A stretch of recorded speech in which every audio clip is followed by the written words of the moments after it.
एक वक्त की बात है जब 10 साल तक गेम की उस जहन्नुमी दुनिया में तिल तिल कर झुलसने के बाद भी वुहान पीछे नहीं हटा, क्योंकि अब वो टाइम ट्रैवल करके वापस आ चुका था, अपनी सारी क्षमताएं, कॉम्बैट एक्सपीरियंस और दिल में धधकती बदले की आग लेकर। और कहानी की शुरुआत होती है उस डरावनी घड़ी से जहां सुआ इलेक्ट्रिक चेयर पर बंधी तड़प रही थी, ये सोचकर कि ये तो बस एक गेम है, जबकि वुहान बेकाबू चीखते हुए उसकी तरफ हाथ बढ़ा रहा था, खुद को जबरदस्ती समझाता हुआ कि ये बस रियलिस्टिक गेम है, बाहर निकलते ही सब ठीक हो जाएगा। लेकिन सुआ की टूटती फूटती आवाज ने साफ कर दिया कि वो अब और नहीं झेल पाएगी। वो माफी मांगते हुए ढह गई और दूसरी तरफ एक और कैदी जो अपनी आखिरी सांसों पर था, उसे कह गया कि अब आखिर आ चुका है, बस जिंदा रहना चाहे कुछ भी हो। और उसके चीखते ही वुहान की उम्मीद भी टूटने लगी। वक्त बीतते बीतते उसे मानना पड़ा कि यही अब उसकी हकीकत है और वो अपने साथियों को अकेला न छोड़ने की गुहार लगाता रहा। उसका एक आंख तक खराब हो चुका था, आंसू बहते हुए वो समझ गया कि बाहर की दुनिया अब बस एक सपना थी। फिर फ्लैशबैक खुलता है कि कैसे वीआर गेम इनवर्स प्लैनेट दुनिया भर में टॉप कर गया था, डायमेंशनल गेट्स, सुपर पावर और वॉर थीम वाले कॉन्सेप्ट्स के साथ। और कैसे एक दोस्त की बात मानकर वो गेम में दाखिल हुआ था पर अचानक फंस गया। गेम सीधा फिजिकल रियलिटी बन चुका था और वो बन गया था टेस्ट सब्जेक्ट 62, जिसको एक पागल एसेंशन प्रोजेक्ट ने हजारों लोगों को निगलकर एक एसेंडेंट बनाने की कोशिश में इस्तेमाल किया, जहां बिजली के झटके, जबरन इंजेक्शन, बॉडी मॉडिफिकेशन जैसे अमानवीय एक्सपेरिमेंट रूटीन थे। फिर आदेश आया कि सुआ के शरीर को जला दो और बाकी बचे कैदियों को बंद कर दो। और वो अंधेरी कोठरी में दर्द में डूबा बैठा सबको अनफॉरगिवेबल मानकर कसम खा चुका था, जिंदा रहूंगा और बदला लेकर रहूंगा। अचानक अलार्म बजता है कि एक टेस्ट सब्जेक्ट भाग गया है और सुरक्षा कर्मी दौड़ पड़ते हैं। वुहान भी बाकी सर्वाइवर्स के साथ कॉरिडोर के एंड पर स्थित एग्जिट की तरफ भागता है, मन में अभी थोड़ी उम्मीद कि शायद आज आजादी मिल जाए। लेकिन सामने प्रकट होता है एक विशाल लाल बालों वाला दुश्मन, उन सब पर हंसता हुआ, जैसे कह रहा हो, बुरे नसीब वालों, ये गलियारा ही तुम्हारी कब्र बनेगा। साथ ही उसे कहते हैं कि वो बस उनकी बैग संभाले। दुश्मन उन्हें मूर्ख कहकर कूद पड़ता है और कई को बेरहमी से मार देता है। मगर लंबी थका देने वाली लड़ाई के बाद वुहान आखिरकार उसे खत्म कर देता है और लाशों के बीच हाँफते हुए सिर्फ एक शब्द बड़बड़ाता है, फिर से। और तभी काले साए उसके आसपास उभरते हैं, मदद की चीखें, टूटी फूटी आवाजें, जैसे उसकी यादों का बेहद खतरनाक रूप। और वक्त आगे बढ़ता हुआ दिखाता है कि कैसे सालों तक वो लैब से भागने के बाद दुश्मनों को एक एक कर काटता रहा। गार्ड चीखते, पास मत आना, और वो कहता, ये उन सब के लिए है जिन्हें मैंने खो दिया। हथियार गर्दन में उतारता रहता। फिर भी उसे एहसास होता है कि ये बदला कभी पूरा नहीं होगा। साए उसकी तरफ बढ़ते रहते और वो थक कर खुद से पूछता, ये सिलसिला कब खत्म होगा? क्या मुझे इसी तरह जीना है आखिरी सांस तक? और फिर भी दिल में कहीं ये हल्की सी उम्मीद जगती कि हमारे पास अभी भी एक मौका है, हारने वाले नहीं है। एकदम अचानक नोटिफिकेशन की आवाज के साथ नीली सिस्टम विंडो पॉप होकर चमकती है, जिससे वो हिंचक जाता है। उस विंडो में स्पेशल मिशन दिखता है, एरर फिक्स करना, जिसके लिए एसेंशन प्रोजेक्ट के सुपरवाइजर को खत्म करना जरूरी है और इनाम में वापस अपनी असली दुनिया लौटने का मौका। ये देखकर उसके अंदर उम्मीद ऐसे फूटती है जैसे आखिरकार बाहर निकलने का चांस मिल ही गया। सीन कट होकर एक लग्जरी कमरे में पहुंचता है जहां लाशें पड़ी हैं और एक फॉर्मल सूट वाला आदमी घिसटता हुआ पूछ रहा है कि इस अटैक का मतलब क्या है, जब उसे तो बस अपनी शान का मजा लेना था। तभी असली सुपरवाइजर, जो इस पूरे प्रोजेक्ट का जिम्मेदार था, चीखता है। पर किम योंग जुन, टेस्ट सब्जेक्ट 81, उसे कॉलर से पकड़कर पूछता है कि वो ऐसा क्यों बना हुआ है। सुपरवाइजर गुस्से में उसे चुप रहने को कहता है और कहता है कि इस लेवल के लोगों से ऐसे बात नहीं की जाती। फिर वो वुहान का नाम चिल्लाता है और उसे टेस्ट सब्जेक्ट 62 यानी सुपर ह्यूमन बताता है। वो उसकी तारीफों की बरसात करते हुए कहता है कि वो प्रोजेक्ट का अल्टीमेट सक्सेस है, इंसानी लिमिट्स तोड़ चुका है और चाहे जो मांगे दे देगा, क्योंकि वो बाकी सबसे अलग लेवल पर है। लेकिन वुहान बिना एक सेकंड गंवाए उसकी ये सब बात साफ साफ ठुकरा देता है। सुपरवाइजर डर से कांपते हुए उसे बेवकूफ कहता है और समझाता है कि उसे मारने से कुछ खत्म नहीं होगा। कॉर्पोरेट अलायंस उसकी फैमिली, फ्रेंड्स, सबको बर्बाद कर डालेगा। पर वुहान उसकी ये धमकियां सुनकर एक घातक वार करता है, जिससे वो दर्द में तड़प उठता है। किम उसे शैतान कहकर चिढ़ता है और कमरे में फैले खून पर गुस्सा करता है। वुहान बस ठंडे चेहरे से खड़ा रहता है, जबकि किम चिल्लाता है कि उसने सबको तब मार दिया जब वह पूछ भी नहीं पाया। फिर वुहान सामने स्क्रीन पर देखता है जहां मिशन कंप्लीट का मैसेज आता है और इनाम तैयार है। अब वो असली दुनिया वापस जा सकता है। ये सोचकर वो खुशियों से भर जाता है और जैसे ही वो एक्सेप्ट का बटन दबाने वाला होता है, तभी आवाजें उसे रोकती हैं, पूछती हैं वो कहां जा रहा है, याद दिलाती हैं उन सबको जिन्हें वो पीछे छोड़ आया। क्या वह उन्हें भूल गया? वे मांग करती हैं कि बदला पूरा करे, सबको खत्म कर दे। वह बेहद थकान में सोचता है कि क्या उसने जो किया वह काफी था, और हिचकिचाहट के बावजूद वह समझ जाता है कि ये शायद पहली और आखिरी चांस है लौटने का। वो अपने साथी से कहता है कि वह अब अपनी असली दुनिया जा रहा है, जिससे उसका साथी घबरा जाता है और समझता है कि वह बकवास कर रहा है, क्योंकि वह तो शुरू से यही था। पर वुहान मन बना चुका था। वह एक्सेप्ट दबा देता है और साथी से कहता है बाकियों को बता देना और माफी मांगता है। अचानक वह अपने बिस्तर पर डरकर जागता है और झट से समझ जाता है कि ये उसका प्राइवेट रूम है। वह अपनी बॉडी चेक करता है, यकीन नहीं कर पाता कि सच में लौट आया है। फिर सोचता है कितना वक्त बीत चुका होगा। फोन उठाकर चेक करता है, तारीख 19 मई 2041 और समय सुबह 5 बजे। उसे समझ आता है कि वह उसी दिन लौट आया है जिस दिन गेम में खींचा गया था, जैसे उधर वक्त गुजरा ही नहीं। आईने में देखकर उसे पता चलता है कि सारे जख्म, सारे मसल्स सब गायब, जैसे सब कोई सपना था। लेकिन लड़ाइयों की याद, सुआ की मदद की पुकार, दुश्मन की धमकियां कि उसकी फैमिली फ्रेंड्स को मिटा देगा, सब दिमाग पर टकराती हैं और वह साफ यकीन कर लेता है कि ये कोई सपना नहीं था। वहां बिताए 10 साल बिल्कुल सच्चे थे। तभी फोन की घंटी उसके विचारों को काटती है। स्क्रीन पर झोंग नयान का नाम दिखता है। नाम पहचान सा लगता है। कॉल उठाते ही वह उसे डांटती है कि उसने कॉल क्यों नहीं किया और उनकी प्रॉमिस याद दिलाती है। वह पूछता है कौन सा प्रॉमिस, तो वह समझाती है कि आज रात मिलना जरूरी है और लोकेशन भेजकर फोन काट देती है। और अंदर से एक आवाज फिर कहती है हमारे पास अभी भी एक मौका है, हारने वाले नहीं है। वो फोन हाथ में पकड़े ही समझ जाता है कि ये आवाज वो बहुत अच्छी तरह जानता है, क्योंकि ये उसकी क्लोज क्लासमेट नायन की ही है, वही जिसने उसे इनवर्स प्लैनेट गेम में घुसने का आइडिया दिया था। एक पल को उसके दिल में शक उठता है कि शायद ये सब उसी की सेटिंग थी, पर उसकी यादें साफ कह देती हैं कि ऐसा नहीं हो सकता। इसलिए वो पहले उससे मिलने का फैसला करता है। और जैसे ही वहां पहुंचता है, नायन मुस्कुराते हुए उसे वेलकम करती है और उसके इतने लंबे गायब रहने पर ताना मारती है। वो पूछती है क्या सेमेस्टर खत्म होने के बाद ये पहली बार है कि वो बाहर निकला है, और उसे ड्रिंक ऑफर करती है, पर वो मना कर देता है क्योंकि उसे डर है कि इस हालत में कुछ पीकर वो खुद पर कंट्रोल ना खो दे।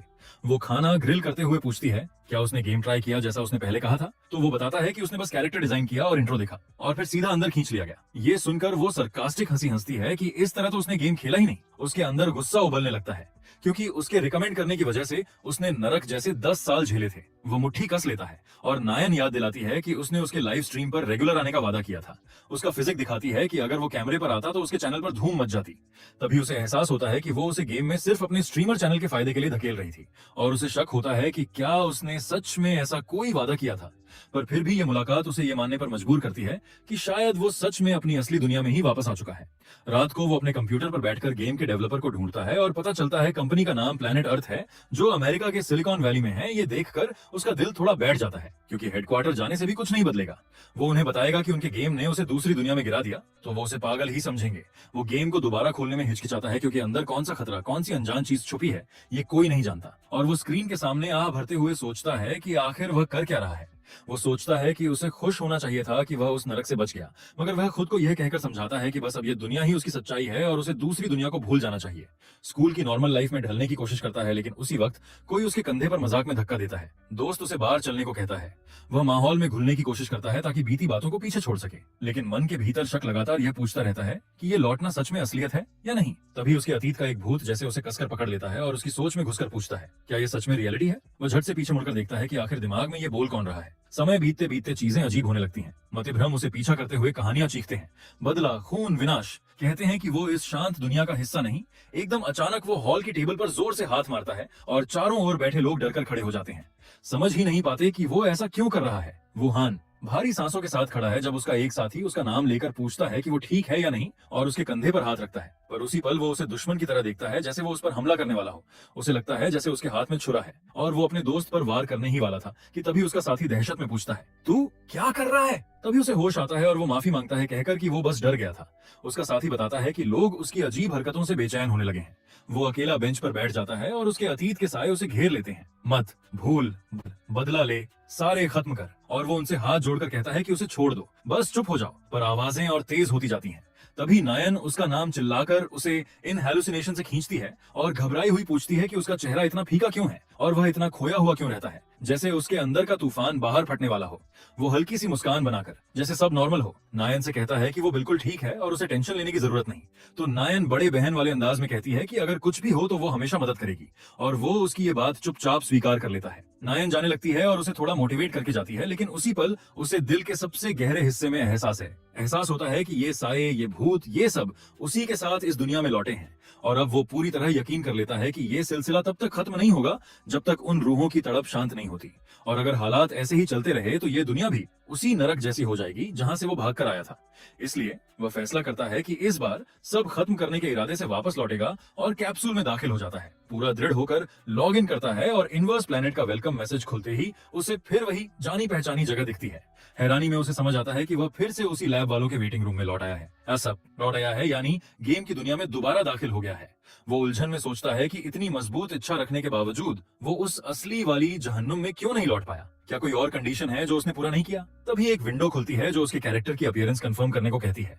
वो सोचता है कि फिलहाल ट्यूटोरियल स्टेज पूरा करना ही शायद वो रास्ता है जिससे वह दोबारा उस दुनिया में पहुंच सकेगा। इसलिए वो सेटिंग्स एडजस्ट करते हुए सबसे पहले कॉम्बैट असिस्ट को बिल्कुल 0% पर लाता है, क्योंकि असली दुनिया में उसने बिना किसी मदद के हाई एफिशिएंसी से लड़ाइयां लड़ी थी। फिर सिस्टम उसकी शुरुआती क्षमताएं तैयार करना शुरू करता है और उससे पहला प्राइमरी एबिलिटी एलिमेंट चुनने को को कहता है, साथ में नोट देता है कि वो क्षमताएं कभी भी रीसेट कर सकता है। सिस्टम बताता है कि इनवर्स प्लैनेट की एबिलिटी मैकेनिज्म ऐसे काम करती है, पहला बेस एलिमेंट चुनो, फिर उस पर सब एलिमेंट्स जोड़कर अपनी ताकत बढ़ाओ और बेस से ब्रांच तक ये पूरा ढांचा ही बिल्ड कहलाता है। उपलब्ध एलिमेंट्स की तादाद इतनी ज्यादा है कि प्रोफेशनल लीग के खिलाड़ी सिर्फ इन बिल्ड्स की स्टडी करके ही करियर बना लेते हैं। वो उसी एलिमेंट को चुनता है जिसने उसे पहले सुपर ह्यूमन का खिताब दिलाया था। तभी लाउडस्पीकर पर कोई उसकी तरफ मुखातिब होकर कहता है, टेस्ट सब्जेक्ट 48, तुम पिछले प्रयोग में जागे थे और एक हफ्ता बीत चुका है। वो समझ जाता है कि गेम वो सारे टॉर्चर सीक्वेंस नहीं दिखाता जो असलियत में जागने से पहले गुजरते थे, और सोचता है कि कोई भी गेम में वो सब झेलना नहीं चाहेगा। अचानक सिस्टम अगले प्रयोग की घोषणा करता है और उसे एंट्री का आदेश दिया जाता है। सामने प्रकट होती है एटनल, एक ऐसी किलिंग मशीन जिसे एसेंशन प्रोजेक्ट में जागे हुए सब्जेक्ट्स की तबाही रोकने के लिए बनाया गया था और जिसने अनगिनत टेस्ट सब्जेक्ट्स की जान ली थी। ट्यूटोरियल का पहला मिशन शुरू होता है, अपनी एम्बॉडीड एबिलिटी से एटनल को हराओ। वो नोटिस करता है कि उसके सामने वाली मशीन अभी प्रोटोटाइप है। तभी एक दर्दनाक याद उसे चीरती है, कोई उस नरक में उससे रहम की भीख मांगता था, भाई वुहान बचा लो, और मशीन उसकी जान ले लेती थी। एटनल की लाल आंख चमकती है और वो उसकी तरफ दौड़ पड़ती है। वुहान बुदबुदाता है कि यहाँ का सीन भी बिल्कुल वैसा ही है जैसा वहां था। वो उन रिसर्चरों को घिन से याद करता है जो हमेशा घृणित हरकतें करते थे। वो मशीन से भिड़ता है, उसके वार चकमा देता है, लगातार आने वाले अटैक्स को बेहद आसानी से बचते हुए एक भारी प्रहार करता है। वो बताता है कि मशीन का फाइनल वर्जन खतरनाक होता है क्योंकि वो एबिलिटीज इस्तेमाल कर सकता है, लेकिन ये वाला सिर्फ एक प्रोटोटाइप है, इसलिए उसके लिए ये कुछ भी नहीं। वो मशीन को पूरी तरह तबाह कर देता है और गेम एक्सपेरिमेंट पूरा होने का ऐलान करता है। लैब वाले टेस्ट सब्जेक्ट 48 की तारीफ करते हैं कि उसकी एफिशिएंसी और क्षमताएं आम सब्जेक्ट्स से बिल्कुल अलग लेवल की हैं। फिर स्क्रीन पर मैसेज आता है, पहला ट्यूटोरियल मिशन सफलतापूर्वक पूरा हुआ। जैसे ही सिस्टम अगला एक्सपेरिमेंट स्टार्ट करने वाला होता है, तभी एकदम से पूरा एरिया अफरा तफरी में बदल जाता है क्योंकि सरकारी घुसपैठिए अंदर तक घुस आते हैं और रिसर्चर पैनिक में पड़ जाते हैं कि आखिर ये लोग इतनी गहराई तक पहुंचे कैसे। तभी एक रिसर्चर की चीख गूंजती है और तुरंत ही एक मैसेज ब्रॉडकास्ट होता है जो इस लैब में नाइंसाफी से बंद रखे गए सारे मजलूम लोगों के लिए होता है। आवाज सबको बोलती है कि अब और मत सहो, अपनी पूरी ताकत लगाओ और फौरन बाहर निकल जाओ। तब उसको आवाज से ही समझ आ जाता है कि ये कौन है और दूसरी ट्यूटोरियल मिशन शुरू हो जाती है जिसकी एक ही डील है, इस लैब से किसी भी तरह बाहर निकलना। तो वह बिना सोचे दौड़ पड़ता है और खुद ही सोचता जाता है कि आखिर इतने धमाके क्यों हो रहे हैं। वह एक पूरी तरह तबाह हो चुके कॉरिडोर तक पहुंचता है जहां हर तरफ मलबा पड़ा है और उसी अफरा तफरी में उसे कुछ हलचल दिखती है। तभी एक कम्युनिकेशन डिवाइस से आवाज आती है जो बताती है कि उसके पास इंटरडायमेंशनल एडमिनिस्ट्रेशन ऑफिस का निशान है। मतलब वह दुश्मन नहीं बल्कि पीड़ित है, और स्पीकर समझ जाता है कि वह यहाँ आया है तो उसका इरादा साफ है, भागना है। इसलिए वह उसको हेल्प ऑफर करता है, कहता है कि वह रूम में रखे किसी भी हथियार को चुन सकता है। फिर उसको एक डिवाइस देता है ताकि बाहर पहुंचते ही वह सिग्नल भेज दे और ऑफिस की टीम उसे निकाल ले। वह वायरलेस और हथियारों को देखते हुए सोचता है कि शायद स्पीकर अब जिंदा नहीं बचा, और एकदम डार्क सीन में जाते हुए उसे अचानक एहसास होता है कि हाथ में पकड़ा हुआ आयरन क्रोबार किसी असली सीन का नहीं बल्कि गेम की जरूरी कटसीन का हिस्सा है। फिर भी उसके अंदर इस सब के लिए एक गंदी सी फीलिंग उठती है, और तभी सीन कट होकर पहुंचता है कांग सॉइल पर, जो एक प्रोफेशनल गेमिंग कंटेंट क्रिएटर है और जबरदस्त फ्रस्ट्रेशन में आह भर रही है क्योंकि उसकी परफेक्शन लवर प्राइड को झटका लगा है कि उसे इतनी फेमस गेम इनवर्स प्लैनेट खेलनी पड़ रही है। लाइव चैट में फॉलोअर उसकी नाखुशी पर मजे ले रहे हैं और याद दिला रहे हैं कि ये तो वही पनिशमेंट है जो उन्होंने खुद डिसाइड किया था। सॉइल साफ बोलती है कि वह उन औरतों में से है जो अपने फॉलोअर्स से किया हर वादा पूरा करती हैं, और भले ही पहले गेम सिलेक्शन पर उसे झूठा बोला गया हो, वह नकली मुस्कान के साथ बताती है कि ठीक है, अब वह पनिशमेंट पूरा करेगी और गेम का एक्सपीरियंस लेगी। वह अपना कैरेक्टर बनाती है और आग वाला एबिलिटी चुनती है क्योंकि वह उसे कूल लगता है और वह डिफॉल्ट लुक भी नहीं बदलती। फिर जब वह कॉम्बैट असिस्ट सेटिंग तक पहुंचती है तो सिस्टम बोलता है कि डिफॉल्ट असिस्ट 50% है, जो मूवमेंट और पोजीशन सही करने में मदद करता है। फॉलोअर उसे चैलेंज करते हैं कि इसे 0% कर दे और उसकी डरपोक हरकतों पर चुटकी लेते हैं। तभी एक मिशन मैसेज पॉपअप होता है जिसमें लिखा आता है कि अगर उसने बिना किसी असिस्ट के ट्यूटोरियल पूरा कर दिखाया तो उसे 5 लाख का रिवॉर्ड मिलेगा। और वह नोटिस करती है कि बिना असिस्ट खेलने वालों का प्रतिशत लगभग न के बराबर है। अपनी स्किल्स पर भरोसा होने के बावजूद वह पहले हिचकती है क्योंकि यह उसे ऐसे लगता है जैसे किसी तीसरे हाथ से कंट्रोल संभालना पड़े। वह चैलेंज से बचने की कोशिश करती है, लेकिन पैसों का लालच उसे रोक लेता है और वह एक झटके में तैयार हो जाती है, आंखों में चमक के साथ, जिसे देखकर फॉलोअर उसकी पैसों वाली कमजोरी पर तंज कसते हैं। वह पूरे जोश से अनाउंस करती है कि वह ट्रेनिंग खत्म होने तक बिना किसी असिस्ट के खेलेगी। फॉलोअर उसकी टेंशन लेकर कहते हैं कि वह ये कर भी पाएगी या नहीं, क्योंकि पिछली बार वह गेम स्टार्ट होते ही करीब 2 मिनट में एटनल के हाथों मारी गई थी। और वह शिकायत भी करती है कि गेम तो खिलाड़ी को बिना समझाए सीधे मौत के मुंह में फेंक देता है। फॉलोअर मानते हैं कि 2 मिनट टिकना भी ठीक ही था, लेकिन सिर्फ एक एबिलिटी और बिना असिस्ट के उस मशीन से लड़ना तो लगभग नामुमकिन है। गेम के अंदर वह सोचती है कि बस रेडियो और हथियार मिल जाए और उसे सिर्फ भाग निकलना है, लेकिन अचानक उसे झटका लगता है जब गेम अपने आप एस्केप द लैब मिशन के लिए टीम खोजने लगता है जिसमें 4 खिलाड़ी जरूरी होते हैं। और वह मन ही मन उम्मीद करती है कि टीम वाले उसे उठा लेंगे और वह उनकी मदद से मिशन पास कर लेगी, लेकिन फॉलोअर इस उम्मीद पर भी उसका मजाक उड़ाते हैं और वह सिर्फ इतना सोच पाती है, हमारे पास अभी भी एक मौका है। यूं हार मानने का मूड नहीं है। टीम सर्च फेल हो जाता है तो सिस्टम एक बड़ा एक्सपेंडेड सर्च स्टार्ट कर देता है। फॉलोअर बताते हैं कि मैचिंग सिर्फ उन्हीं प्लेयर्स के साथ होती है जिनकी असिस्ट रेशियो समान है, मतलब उसके पार्टनर्स भी पागल जैसे उसके बिना किसी असिस्ट के खेल रहे होंगे। वो अपनी पोजीशन समझते हुए मिशन कैंसिल करने के बारे में सोचती है क्योंकि डर लगता है कि उसे पूरी टीम को उठाना पड़ेगा, लेकिन अचानक मैचिंग सफल हो जाती है और वह एक ऐसे मिशन में जुड़ जाती है जो पहले से चल रहा था। बावजूद इसके कि उसने डेड सीरियस कोशिश की थी कैंसिल करने की, वो चीखती है कि अब मैं फिनिश हूँ और अचानक खुद को उसी जगह पाती है। कॉरिडोर में खड़ी होकर नष्ट हुए रोबोट्स के मलबे और उनसे उड़ती चिंगारियों को देखती है और सोचती है कि ये हुआ क्या। एक तरह का शॉक और हैरानी उसके और फॉलोअर्स दोनों पर छा जाता है क्योंकि कोई भी इस पर यकीन नहीं कर पा रहा था। मामला मजाक से बाहर निकल चुका था और सब गंभीरता से सवाल करते हैं कि ये सच है या कोई प्रोफेशनल प्लेयर अपने ऑल्टरनेट अकाउंट से ट्यूटोरियल स्टेज बिना किसी असिस्ट के कर रहा है, क्योंकि कोई प्रोफेशनल ऐसा असिस्ट के बिना नहीं कर सकता। फॉलोअर चकित होते हैं जब वे नोटिस करते हैं कि उसने बिना किसी असिस्ट और बिना किसी फायरआर्म्स के एक बड़ी संख्या में एथानेल मशीनों को एलिमिनेट कर दिया। वह समझ जाती है कि उसने परफेक्ट कैरी पा लिया है, कोई ऐसा जिसने टीम को प्रोटेक्ट किया और जीत की तरफ लीड करेगा। तो वह तय करती है कि उसे तुरंत सर्च किया जाए। तभी वुहान डार्क कॉरिडोर के बीच में दिखाई देता है, हथियार और शरीर से खून टपक रहा है। सॉइल अत्यंत सावधानी से उसके पास जाती है, उसका ध्यान खींचने की कोशिश करती है। वह उसकी तरफ मुड़ता है और अचानक हमला कर देता है। सोचकर कि वह दुश्मन है तो वह चिल्लाती है, अपनी जान बचाने के लिए विनती करती है। वह आखिरी पल में रुकता है और माफी मांगता है कि उसने गलती की, यह समझकर कि वह दुश्मन नहीं है, जबकि वह उसके खून बहते हुए शरीर को देखती है। वह जाने का इरादा करता है तो वह धीरे से कहती है कि साथ चलो क्योंकि हम दोनों एक ही टीम में हैं। वह उसके पीछे दौड़ती है, अपने आप को कंटेंट क्रिएटर और स्ट्रीमर के रूप में इंट्रोड्यूस करती है और पूछती है कि क्या वह उसके लाइव ब्रॉडकास्ट में दिखाई दे सकता है। वह आश्वस्त करती है कि प्राइवेसी मोड एक्टिव है और उसका चेहरा छिपा रहेगा, लेकिन वह अचानक रुक जाता है जिससे उसकी चिंता बढ़ जाती है। तभी अचानक सायरन बजते हैं जो एक टेस्ट सब्जेक्ट के एस्केप की घोषणा करते हैं और आदेश जारी होता है कि उसे तुरंत मार दिया जाए। पकड़ने की जरूरत नहीं। सॉइल डर जाती है और पूछती है कि ट्यूटोरियल स्टेज की कठिनाई अचानक इतनी क्यों बढ़ गई। वह उसे टीम लीडर मानते हुए देखती है और पूछती है कि वह ठीक है या नहीं। वह एक मेटल चेन को कुशलतापूर्वक झुलाते हुए दिखाई देता है, गार्ड्स और गनमैन पर झपट्टा मारता है और उन्हें मार देता है। फॉलोअर्स हैरानी में उसे सिक्कल एंड चेन का जिनी टाइटल देते हैं। सॉइल अपनी छुपी जगह से इस सीन को देखती है और विश्वास नहीं कर पाती कि बिना किसी सिस्टम असिस्ट के यह हथियार इस्तेमाल कैसे हो सकता है। फॉलोअर उसकी क्षमता का विश्लेषण करने लगते हैं। जब वे देखते हैं कि उसकी आंख का रंग सफेद हो गया, अनुमान लगाते हैं कि यह हवा या टेलीकिनेसिस हो सकता है। उनमें से एक निष्कर्ष निकालता है कि केवल वही बेस एलिमेंट जो फिजिकल स्टैट्स बढ़ाता है और आंख का रंग बदलता है वह है एब्सोल्यूट एंटिटी। फॉलोअर इस चुनाव पर मजाक उड़ाते हैं क्योंकि इसे कचरा एबिलिटी माना जाता है जो प्लेयर को कोई और एबिलिटी इस्तेमाल करने नहीं देती। वे उसके चुनाव से हैरान हैं। इसे समझाया जाता है कि एब्सोल्यूट एंटिटी गेम के बेस एबिलिटीज में से एक है। ये फिजिकल स्टैट्स और स्किल रेसिस्टेंस को बेहद बढ़ा देता है, लेकिन इसका टैक्स ये है कि प्लेयर खुद किसी और एबिलिटी का उपयोग नहीं कर सकता। गेम कम्युनिटी कंफर्म करती है कि ये एबिलिटी पूरी तरह अवॉइड करनी चाहिए और जो खिलाड़ी इसे यूज करता है उसकी टीम छोड़ देनी चाहिए। सॉइल इस चॉइस पर हैरान होती है कि कोई गेम में जो पूरी तरह एबिलिटीज पर डिपेंड करता है वहां खुद की एबिलिटी इस्तेमाल रोकने वाला बेस चुने, जबकि फॉलोअर सवाल उठाते हैं कि बिना इसे यूज किए लड़ाई कैसे मुमकिन है। ये बताते हुए कि सफेद आंखें इसका इस्तेमाल कंफर्म करती हैं। कुछ सुझाव देते हैं कि फिजिकल एनहांसमेंट बिना टेक्निकल असिस्टेंस के फाइट में मददगार हो सकती है, लेकिन वे हैरानी में हैं कि लेवल 1 में रहते हुए भी वह इस स्किल से कैसे मूव कर सकता है। वुहान लगातार अपनी चेन और सिक्कल से दुश्मनों को फाड़ता रहता है। उसके असली आइडेंटिटी के सवाल उठते हैं। वह अपने दुश्मनों के शवों के ऊपर खड़ा है और उसके दिमाग में आवाजें गूंजती हैं कि ये काफी नहीं है। वे आवाजें उसे और ज्यादा हिंसक होने के लिए उकसाती हैं क्योंकि वे अभी संतुष्ट नहीं है। इसी बीच एक स्नाइपर का लेजर लाइट उसके सिर की तरफ दिखाई देता है। सॉइल चिल्लाती है और उसे इमरजेंसी डेंजर के लिए चेतावनी देती है। जवाब में अपनी गन से फायर करती है और अपने आप को इस मुश्किल हालात में फंसा हुआ देखकर कर्ज करती है।